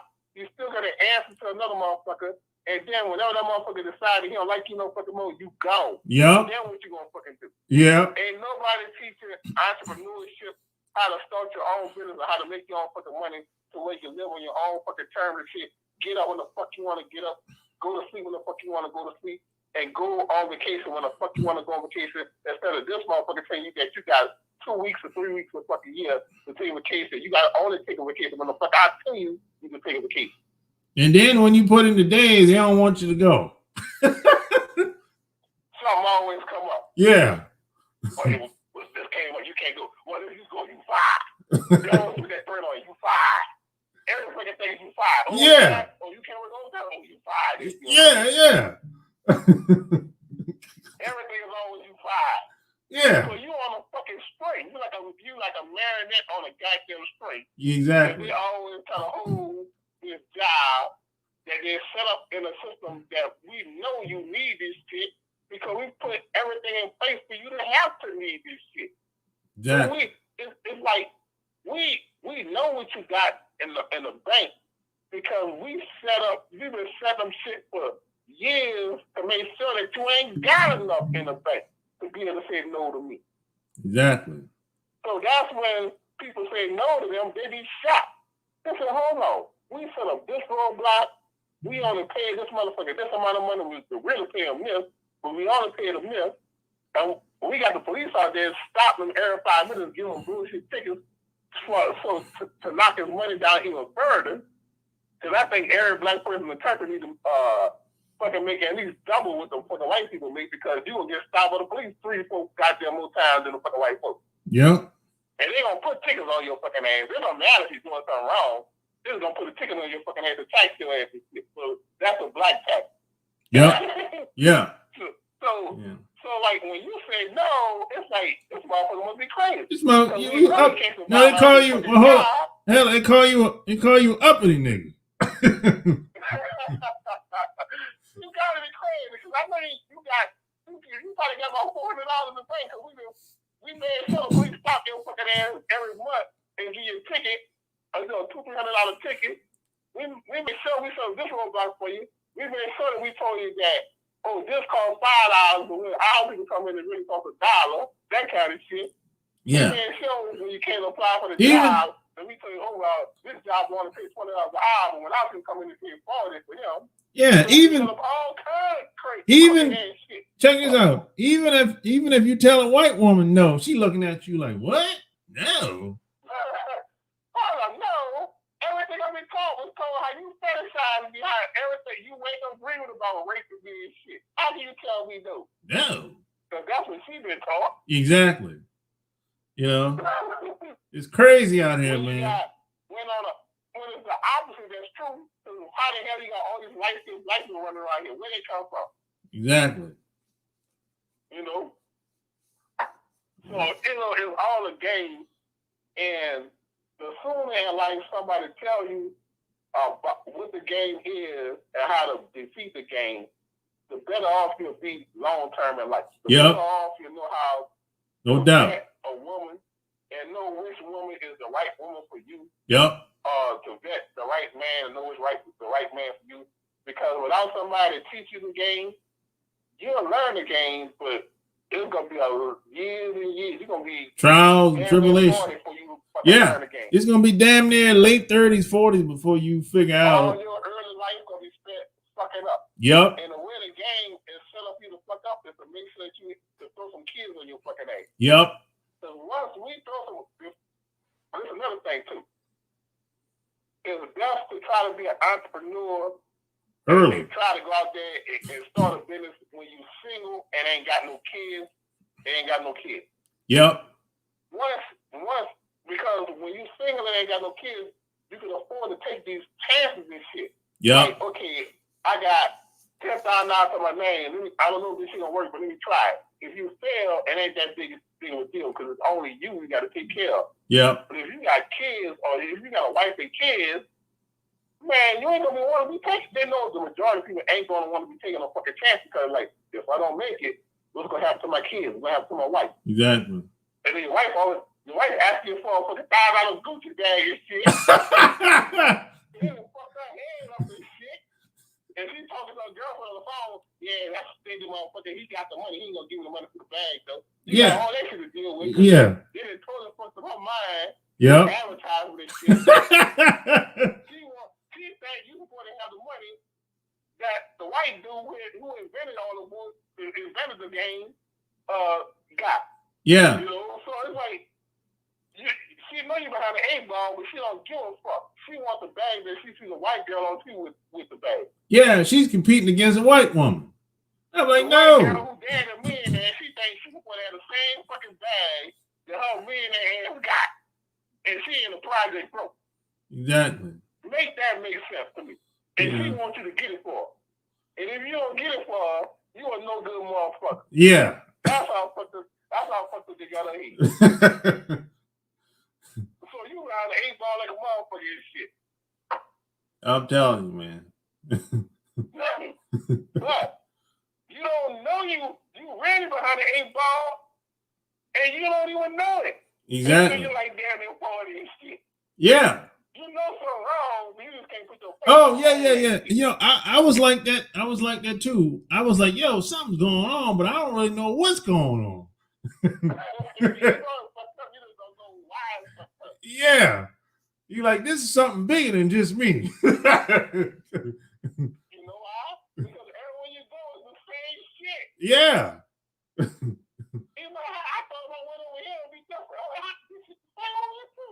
Yeah. Then I'll be like, yo. They start thinking, well, damn, maybe it is me. Maybe something wrong with me. And you ain't got nobody telling you what the deal is. You trying to figure that shit out for your fucking self. Yeah. And then 1 year passed, 5 years passed, 10 years. And remember, the whole time you trying to figure this shit out, you got constant pressure on your fucking ass. Yep. 24 fucking 7 and shit. Why are you trying to figure out this shit? You trying to maintain. Why are you trying to figure out this shit? Yeah, and check this out. When we was growing, it's like getting shot at and trying to figure out why the fuck you get shot at. Why you get shot at? And then check this out. I'll tell you what else was crazy. When I was growing up, and if you went and told somebody what happened to you, they'd be like, "Man, you bullshit, man. Cut it out, man." I'm like, "What?" Man, nah. Let me tell you a story. Let me tell you an actual story that happened to me, man. When I started first getting into the workforce and shit, I never really experienced no real hardcore racism or shit like that until I started getting into the workforce and stuff. And I'm on a job and working a normal job and shit. And all of a sudden, I just started noticing motherfuckers was acting weird toward me for no reason and shit. So I'm like, what the fuck is going on? It's like, I will always have problems with these motherfuckers and shit. I'm like, what the fuck is happening out here? I'm like, for no reason, like, all kind of fucked up shit. And I would go back and tell my dad and shit, and he trying to make it seem like it was my fault. Yeah, exactly. What the fuck you talking? I told you what happened to you, trying to make it seem like it was my fault. Yeah, that used to happen to me. After a while, I just stopped talking to him. Yeah, like, bro, that used to happen to me all the time. So I got to the point I was like, I don't got nobody to talk to about anything now. I'm like, it was just all kind of, okay, I give a perfect example. They got this big time hotel.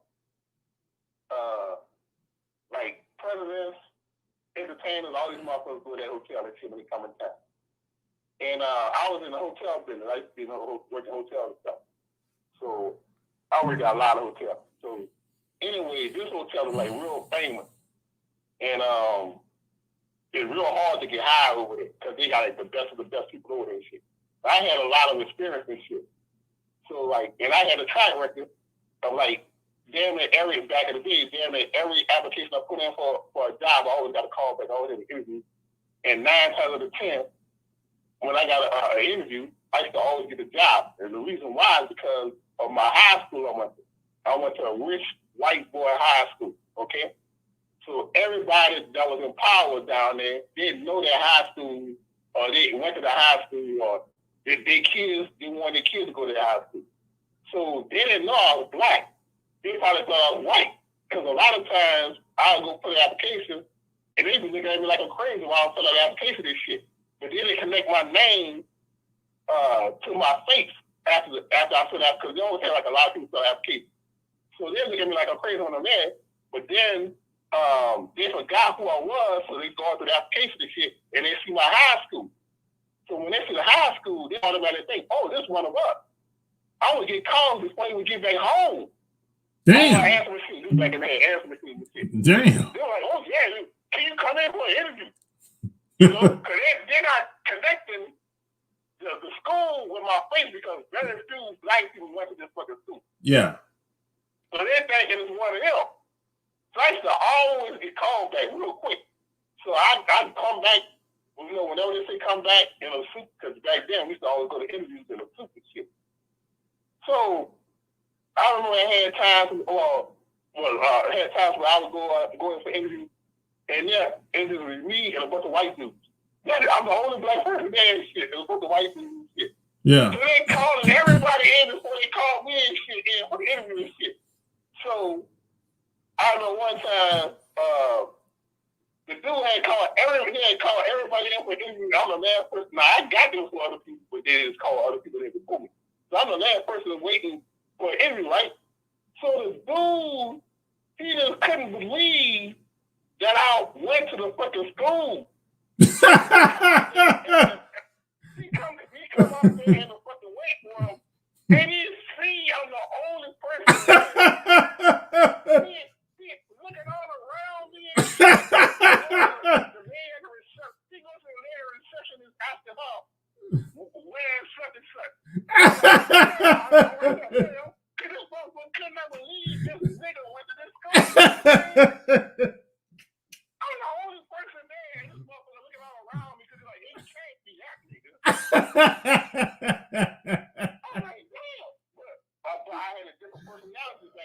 Oh I man. knew the game. I Yeah. knew the game, so I would play the game and shit.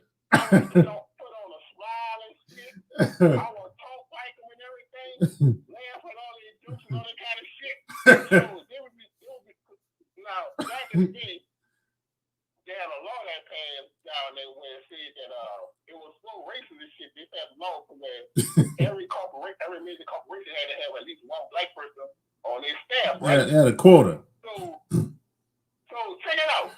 Just like the 80s and shit. Yeah. And they still ain't got nobody black in the whole corporation. Along and shit. They like, they don't want my black ass there, but they see what school I went to, and I'm putting on the act. So I'm acting like them. Yeah. I'm talking like them. I don't talk nothing like I ain't told. How I talk now, I ain't told nothing like that shit back then. So at the beginning of the interview, the dude he got a frown on his face. So as I keep talking and everything, I'm talking about what he want to talk about, all that kind of stuff. All of a sudden, you can see his face is supposed to change.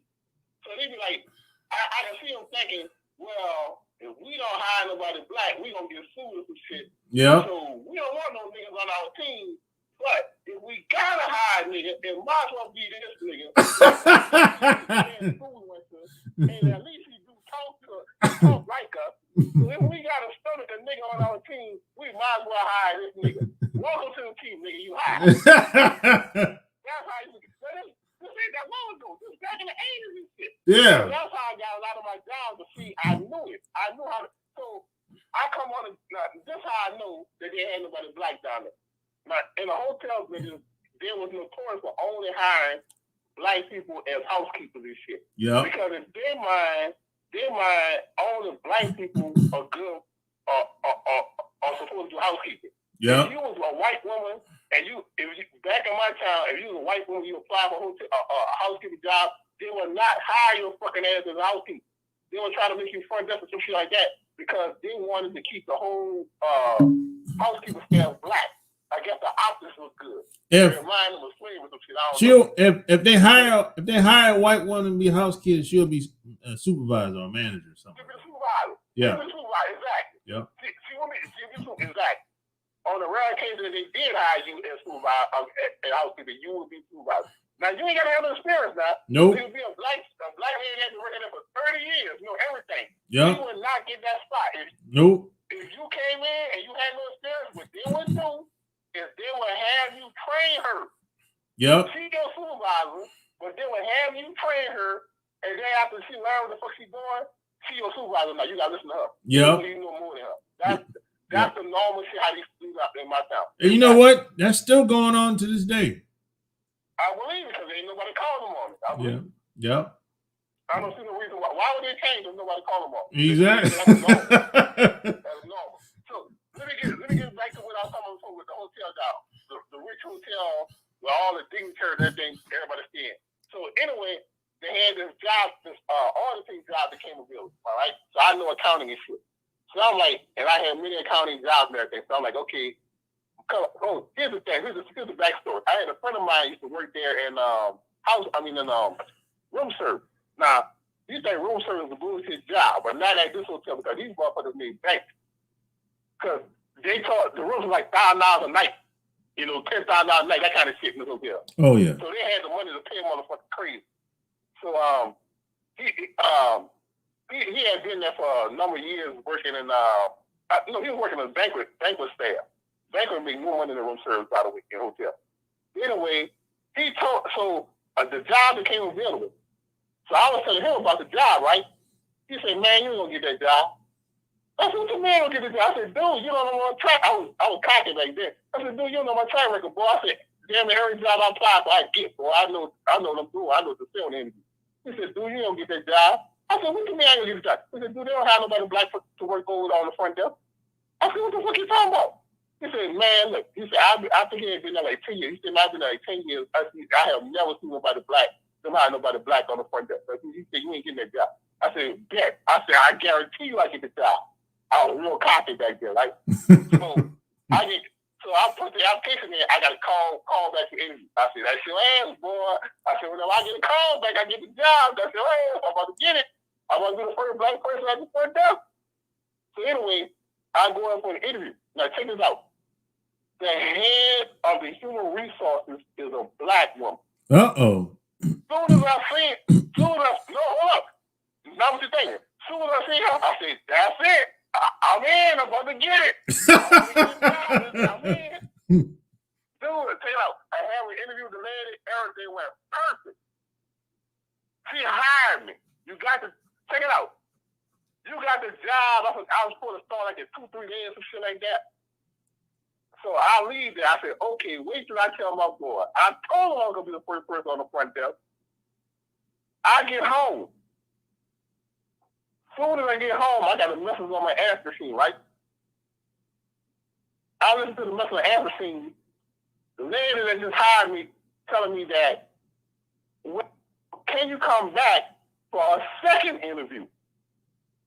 Because her boss want to meet me first before I start. Now she's the head, she's the human resources manager. Why the fuck I need to meet with somebody else? You see what I'm saying? Yeah. This is the hiring. So I was like, this is strange. Like, okay, I'll come back. I'm coming back thinking everything good, right? I meet this white dude. I don't know who the fuck he is. I don't know what his title was. I don't know if he's a white dude or fucking suit. We going from the side office, right? This motherfucker, he got my application in his hand. So he's standing looking at my application, looking at me, looking at my application. This motherfucker started asking me all kind of weird ass questions that ain't got nothing to do with the job. Now, one question he asked me, so you went to secondary school, right? When year did you graduate? Now, all this shit is on my application. So I'm like, I'm answering the questions, and I start looking at him crazy. I'm like, why the fuck is this dude asking me these weird ass questions and shit? He's like, where you from? I'm like, what the fuck? He asked, man, bottom line, I ain't get the job. The shit. When I came out of there, I did not have the job no fucking more. I told my boy, he started laughing. He said, man, I told you weren't going to get that job. He said they have never hired nobody like work for them. I couldn't believe that shit. Shit. That's the first thing that shit ever happened to me, man. Hey, man. Hey, the hotel business, that's pretty common, bro. I'm like, I was shocked. Yeah, that's your first time. That's I understand that. And what I did not do, I did not bother to tell my dad about it. Oh, hell no. You know he gonna say. Shit. It wasn't gonna be good. Exactly. Exactly, man. I can write a book on hotel stories. I had another hotel, big time hotel out there, one that's big as them though. I got an interview from, and I went in for an interview. Same thing like interview. Did a call back before I get back home. Want me to come and meet with this person. Now normally, you only have one interview, and you either get the job or you don't. I go out for the interview. All right, I'm good with that dude, but he wanted to meet with somebody else now. I'm like, fuck. I don't really want this fucking job, but I need a job, so I already know you motherfuckers see all the years I've been doing this shit. Y'all know I'm qualified for this shit. Why the fuck I need somebody? Oh, okay, all right, come back. I come back another day without another meet somebody else, right? These motherfuckers got me sitting. I'm sitting down there for like over an hour waiting for somebody this motherfucker I'm supposed to interview with, right? Damn. This dude come out there and tell me after hours something, so-and-so not gonna be here. Can you come back tomorrow? I'm like, yeah, okay, I'll come back. Man, fuck that job. I ain't no one back. I'm like, man, yeah. You motherfuckers gonna put me through this bullshit. Yeah, if they make paying that much fucking money and stuff, like I ain't doing through these fucking if they make you wait like an hour like that. Wait over an hour. Yeah. I don't know what the fuck they were doing, man. Yeah, they want you to leave, basically, when they do that. I'm like, man, apologize before the kid. Yeah, I ain't gonna even told to come from the back. that happened to me before. I left. I know what time it is. You know what I'm saying? But thanks for calling, bro. I'm about to get off this joint. All right, no problem, bro. Peace. All right. Yes, sir. There you have it, man. Another exclusive. He said, yeah, that's a heater in the background. Let's see. So, hey, man, you know,